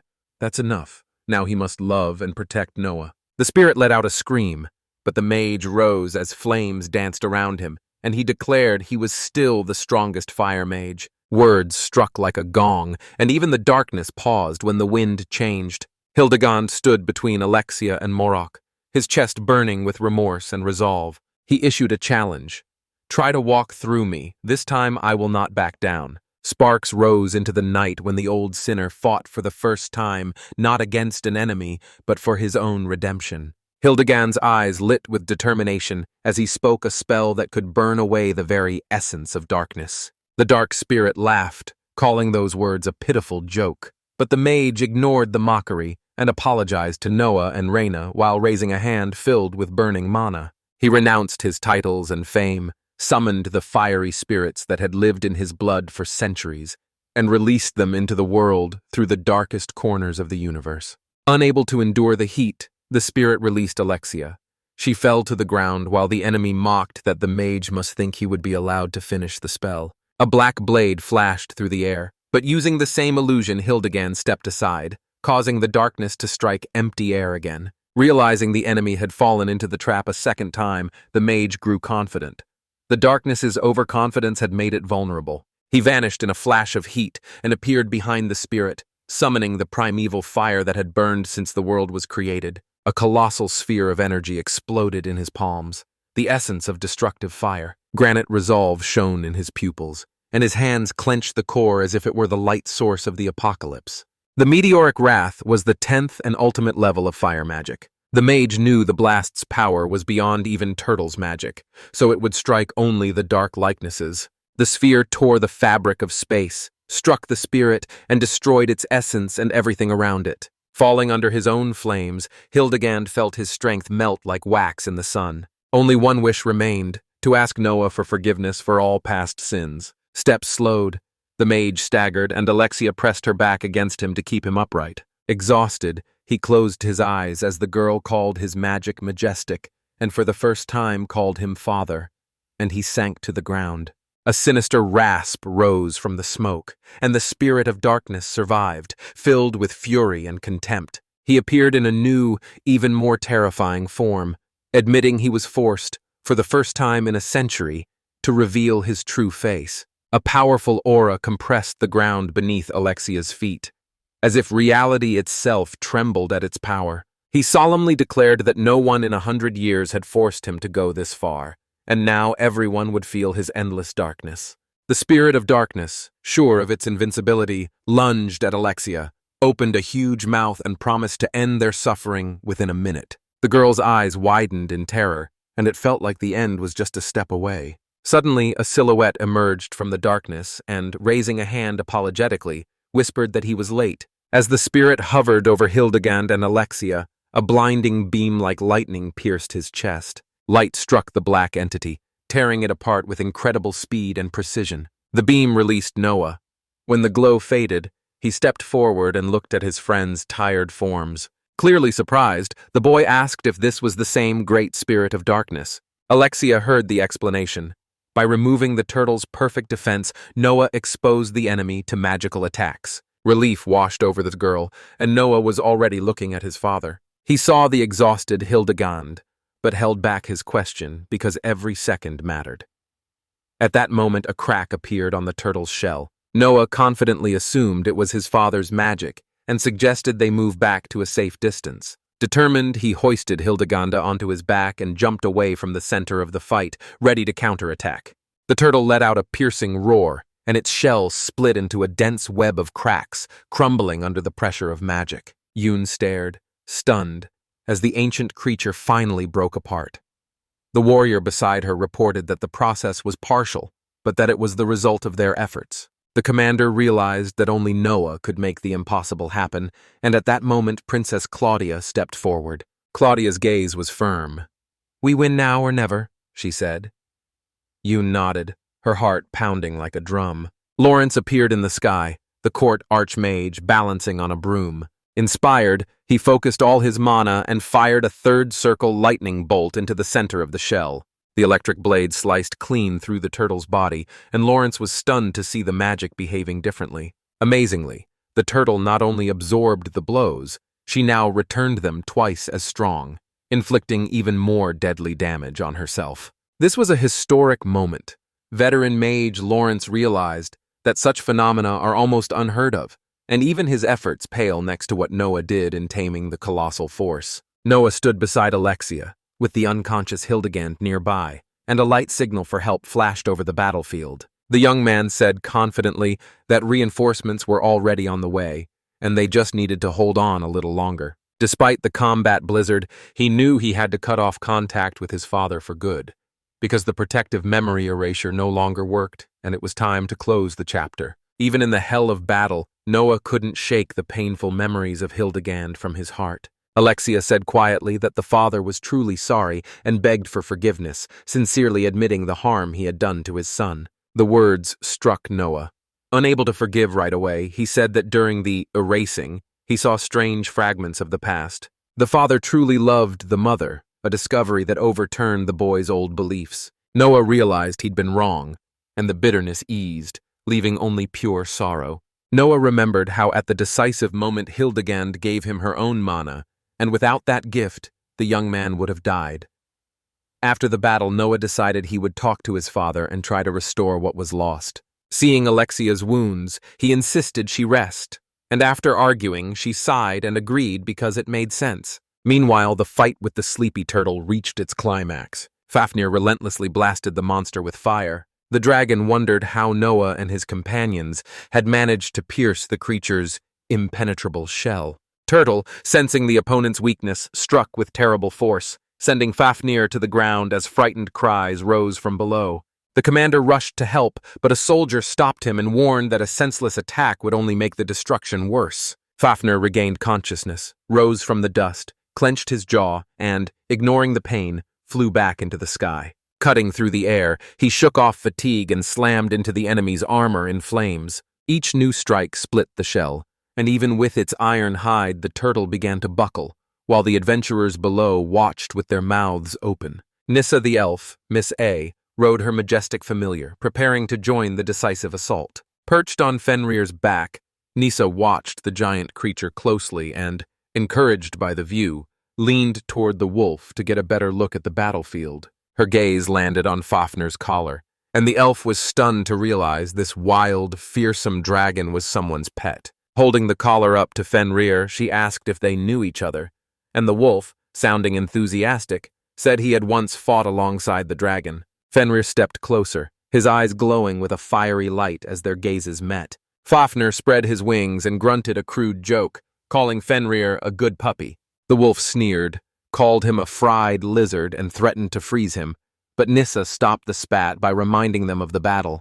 The cannons kept booming, and one of the adventurers spotted that the turtle's barrier was weakening, so they had a chance to finish off the monster. At the signal, the mages activated a chain seal woven from light and runes. Shining shackles like iron snakes snapped around the monster's paws, freezing its movements. The turtle froze briefly. The chains creaked invitingly under titanic force. Seconds stretched into eternity. One ring cracked, then another. Even the fire magic failed to hold the beast. Nissa charged. Blow after blow struck, but she did not have the strength to pierce the thick armor. Her fierce determination left only a scratch, but it could not stop the monster for good. Other adventurers joined the elven woman, increasing the pressure. They beat the turtle like water wears down stone, gradually breaking its defenses. Each blow rang through the ground. The beast's roar shook the air and cracks were spreading. Fafnir and Fenrir, exhausted but not beaten, burned and froze the armor, trying to slow the enemy. The wail grew more piercing and vulnerable flesh was already visible in the cracks. Yoon and Claudia, watching from afar, felt history stirring as the world changed before their eyes. Yoon couldn't help remembering that long before Rastia this place had been a city-state, now only an echo of the past. But today its land was once again writing a legend. Perkish Shah was once a great center of power and culture, built by the Run tribe that ruled these lands. Only ruins of the city remain, holding a faint memory, though time and destructive storms have nearly erased them. Yoon, her voice barely trembling, told Claudia how the city once had the heavenly tower rising to the sky at the center of Kirkshisha. Yoon held the launch device in his hands, his fingers moving over the button without thinking, while nearby commanders quickly gave orders to retreat. Sleepy Turtle kept breaking through the last line of defense, moving the operation into its final phase. Alexia watched closely on the other flank, and Yoon was grateful for her trust and help with the plan. As the world changed by the second, Yoon pressed the button, accepting the inevitable. She turned to Claudia and said firmly, it was time to fall back. The princess nodded with the same resolve. Yoon realized that if she and Noah had not gone to the ruins then and had not met Alexia, everything would have turned out differently. She realized their fates were linked. Every past deed shaped the present, and without those choices, the kingdom would have fallen. An explosion thundered under the tower, and the ground and air shook as if the world's foundation had cracked. The next moment, the giant structure collapsed, falling toward the sleeping turtle. The tower fell relentlessly, and fate seemed unavoidable. Massive stones and steel crashed onto the colossal body, and the fortress shook from the shockwave. Yoon's heart pounded as she and Claudia watched to see if this would be enough to end the battle. The turtle, curled up under the rubble, suddenly gave a mighty roar and, spreading its paws, tossed the debris aside like light splinters. The ground shifted under Yoon's feet as Fafnir appeared nearby. Without hesitation, he said he would handle the problem, then flew off, cutting through the air with huge wings. As it drew near, the dragon breathed a solid pillar of fire that split the sky. A beam of fire tore into the turtle's mouth, flooding everything around with a blinding light, as if the ground itself had caught fire from its heat. A powerful blast of heat from the turtle's jaws knocked everyone nearby off their feet. The flame died out, and Fafnir choked as he shrank rapidly, having no strength left. He whispered that he had reached his limit and began to fall. Yoon stayed calm, lunged forward, and caught the dragon in midair. At that moment, the adventurer on the tower looked through his spyglass and said in surprise that the sleepy turtle had stopped moving. News of the victory spread instantly, and joy filled everyone's hearts. Warriors greeted each other, and it seemed the terrible battle was over. The spirit of darkness refused to accept defeat. It rages at the thought that people won, and the turtle it revived has been toppled. Rage grew. They had to get control back at any cost and avenge the wounds inflicted on Noah.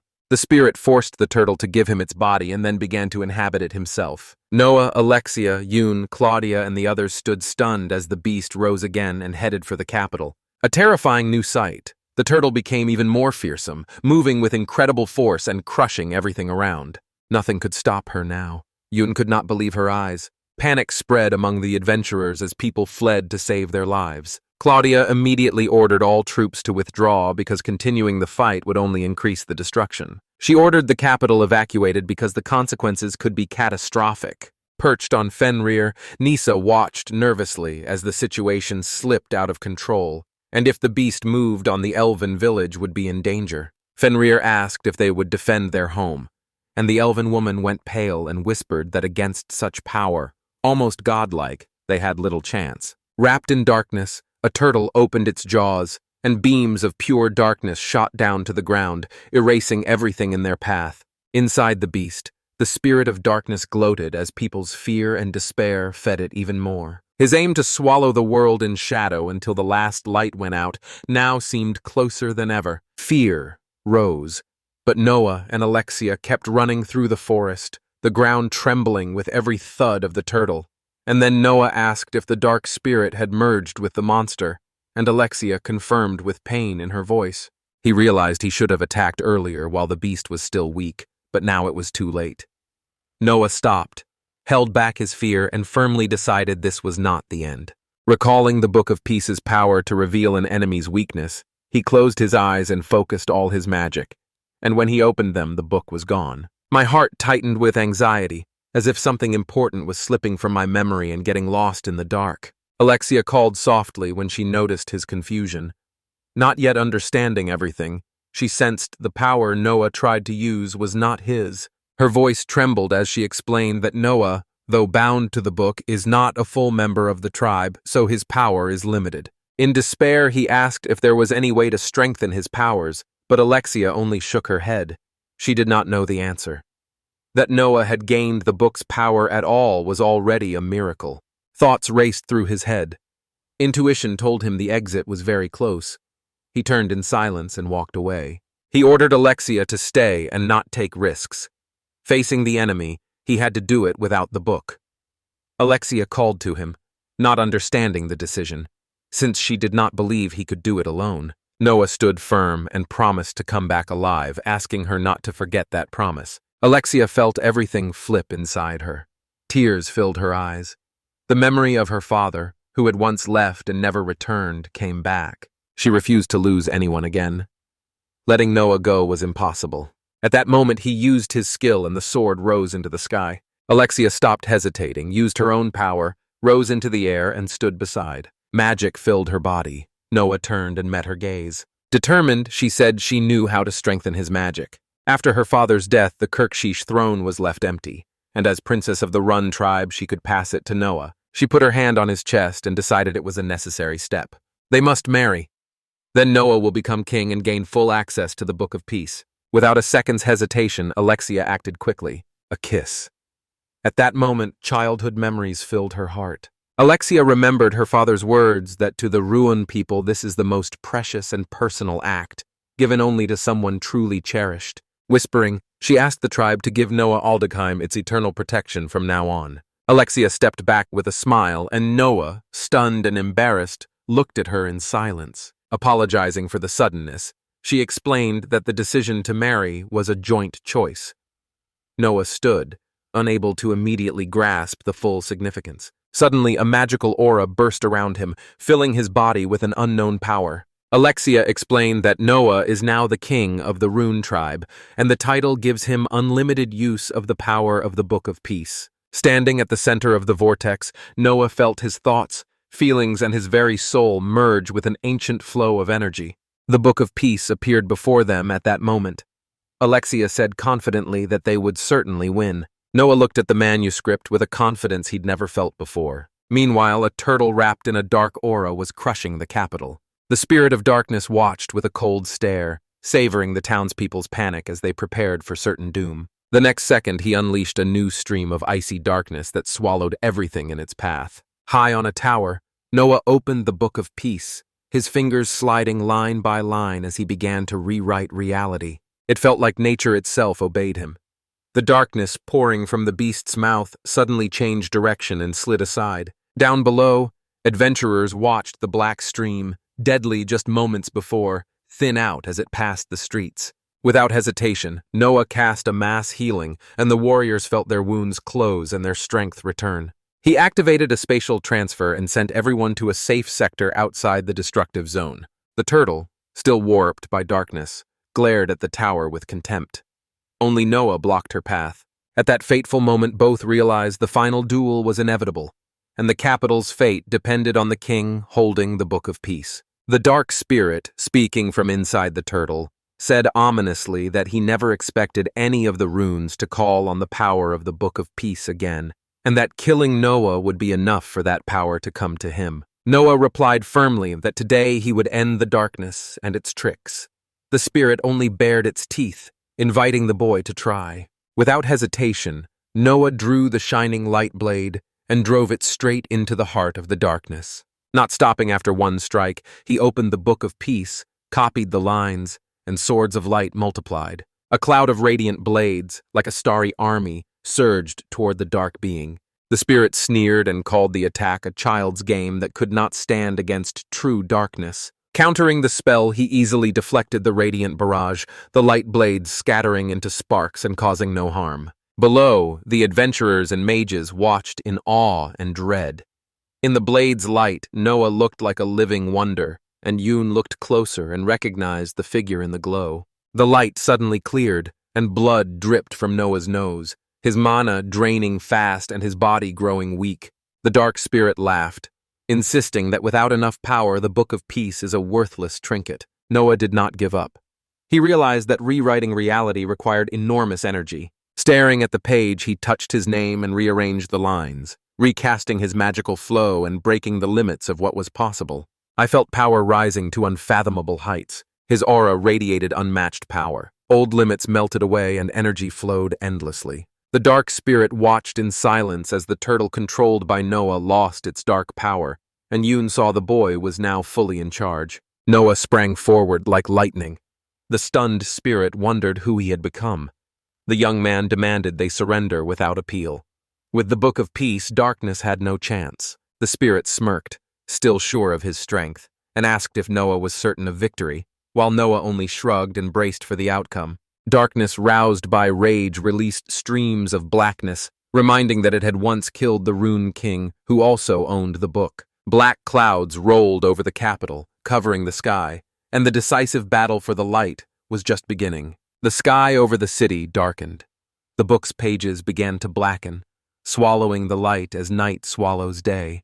Noah stared at the manuscript in panic, his heart tightening at the thought that the light had vanished forever. The spirit of darkness smiled hungrily and declared it had woven its shadow into the world's core, and from now on, the Book of Peace is unavailable to Noah.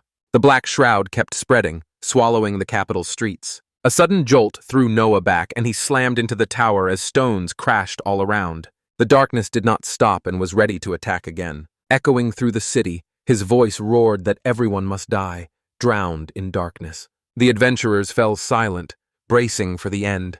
And Noah, though struck, forced himself up as his strength faded and the book lay out of reach. He looked again at her blackened pages. At first they seemed dead, but something made the young man look closer. He realized the surface was not continuous. It was covered with micro-symbols. The patterns were so tiny and intricate that Noah had never seen anything like them. But if they were real symbols, they could be decoded. Thinking back on the days of training alone, he realized that no minute had been wasted. His talent for reading ancient texts was meant for this moment. The spirit of darkness, sure of victory, sneered that the world was his. Suddenly he noticed the gloom thinning and rays of light breaking through it. Atop the tower, Noah stood, filled with resolve, and his magic kept the darkness from winning. He shouted to the enemy that he had activated the turtle shell's absolute defense against the darkness itself. He explained that the fabric of the world is woven from symbols, and the Book of Peace grants the power to rewrite anything.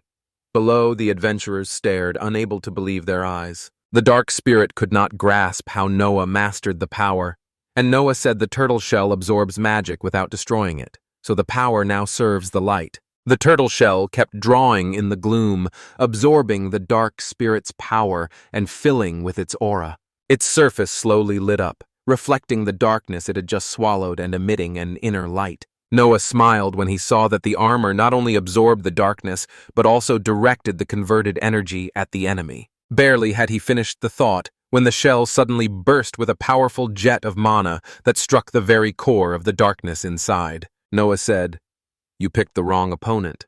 Otherwise the world would long ago be under your control." The dark spirit screamed in pain, its shell cracked, and even its mighty essence could not withstand the blow. Doubt flashed in his eyes as he realized someone could do that, and he stayed the same while the world around him did not. People grew stronger because their power came not only from magic, but also from the knowledge and experience passed down through generations. At that moment, the Book of Peace in Noah's hands made a loud sound and vanished, its mission complete. Noah quietly thanked the artifact. Sensing the right moment, the king took to the sky. heading toward the spirit that was trying to recover. Mana flames lit Noah's body, and his voice held a steely certainty as he said, "Your end has come." Concentrating his power, he unleashed the most powerful technique, absolute flame. A spirit consumed by hellfire howled in pain while Noah stood calm at the center of the fire vortex, already certain of victory. A shout rang out that this was the final act, and a wave of flames stirred the very darkness. The enemy's essence faltered and began to crumble, losing control. Yoon and Claudia watched, holding their breath, as the spirit dissolved before their eyes like smoke in the wind. All the adventurers watched the epic duel, unable to look away. As the darkness lifted, the turtle crashed down, shaking the capital, and the threat that had hung for so long collapsed with it. Relief and joy swept through the crowd. They had won, and the sleepy turtle was defeated. Noah hovered in the air, calm and focused, whispering, "I kept my promise, the world is protected." Noah barely finished speaking when his eyelids grew heavy and his strength left him. Stunned, Yoon and Claudia watched him pass out and fall. Serena lunged forward, begging, "Just hold on!" Alexia appeared like a storm, cutting through the air. Noah was almost touching the ground, exhausted and unable to defend himself or take off. A hair's breadth from impact, the girl plunged down, trying to keep up with his fall. At the last moment, she caught the young man, hugged him, and they both hit the cobblestones with a dull thud. Alexia took the full impact herself, leaving Noah almost unharmed. As they lay there, the spirit of darkness emerged from the turtle's ruins, laughing over the ruined city. Sneering, he promised he would return whether in 100 or 1,000 years to take revenge on Noah's descendants. Suddenly a glowing arrow struck the darkness left by the turtle, and the spirit winced in pain. Hildegund's holy arrow struck, and the mage felt the enemy grow unusually weak. Without hesitation, he fired a second arrow that pierced the essence of darkness. The third arrow struck, and the spirit hissed, pleading for a deal and promising limitless power. The mage hesitated for a moment, listening to the tempting promises. That was not enough, and Hildegund sent another bolt of light with a cold stare. "If you had come years ago, maybe," he whispered, "but now it is too late." The spirit turned to black ash. The mage waved his hand to stop the spell and felt the mana melting like morning mist. Looking at her palm, he quietly said to Reyna, "Just a little more, my love." His voice trembled. "Your son saved the world. I called him weak, and now I stand before the strongest mage of the age." For the first time, Hildegund realized that the title of the world's strongest now rightfully belongs to Noah. The boy's name echoed through the palace while someone asked him to lie down for another minute. Coming to, Noah slowly opened his eyes, and at first everything seemed like a dream. Looking around, he recognized the rooms of the Yoon estate. Though exhausted, he felt a strange calm. Alexia dozed on the floor, leaning against the bed. Noah rose carefully when the door opened and Fafnir entered, appearing as a girl with a curious gleam in his eyes. Casually, the dragon said the fight had been spectacular. When Noah learned that only a day and a half had passed since the victory, he was surprised because it felt like a whole lifetime had gone by. Fafnir added that when Noah fainted, Alexia saved him, so the young man should be deeply grateful to her. Noah looked out the window and asked about the city, and Fafnir smiled, saying the rebuilding is in full swing and people praise his name. Healing fairies flew into the room, tended the wounded, and the residents thanked them from the bottom of their hearts. When asked why Fafnir is still in human form, he said he does not want to scare the residents while volunteering. Noah smiled. Alexia woke at that moment, and he quietly apologized for waking her. She lifted her gaze sleepily. She was surprised to find Noah standing. Serena entered the room and said she was glad to see him conscious, and Yoon followed.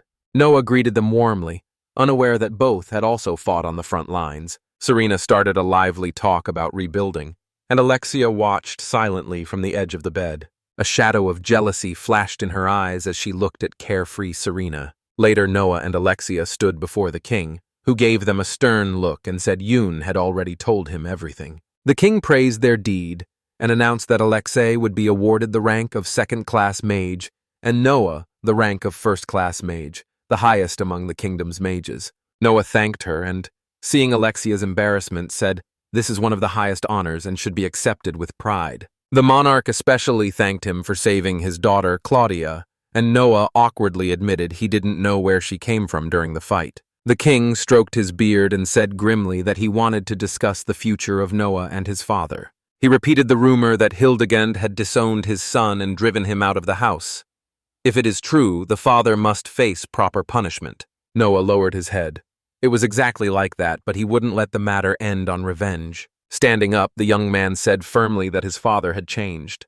He glanced at Alexia, and after a short pause, she confirmed it. Noah said his mother died in childbirth, and that loss made his father bitter.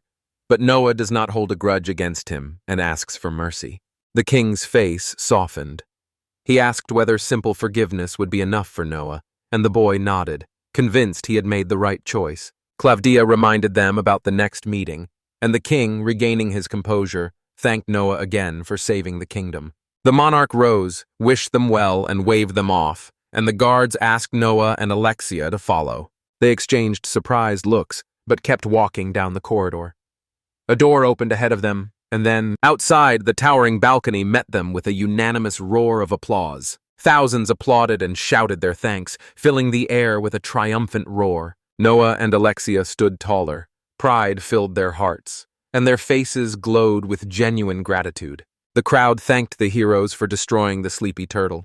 Two heroes locked eyes and knew their efforts were not wasted. Yoon and Serena stood together, faces glowing with pride at their shared victory, while Nissa on Fenrir's back smiled as she watched the celebration. The extraordinary quest, Taming the Sleepy Turtle, has ended. All the battles and sacrifices led to this moment of glory. Yoon's impatient call asking if Noah was leaving cut through the manor, freezing the silence and turning every head. Noah stood at the doorstep, nodded and smiled in reply. New paths lay ahead, and his promise to return remained unbroken.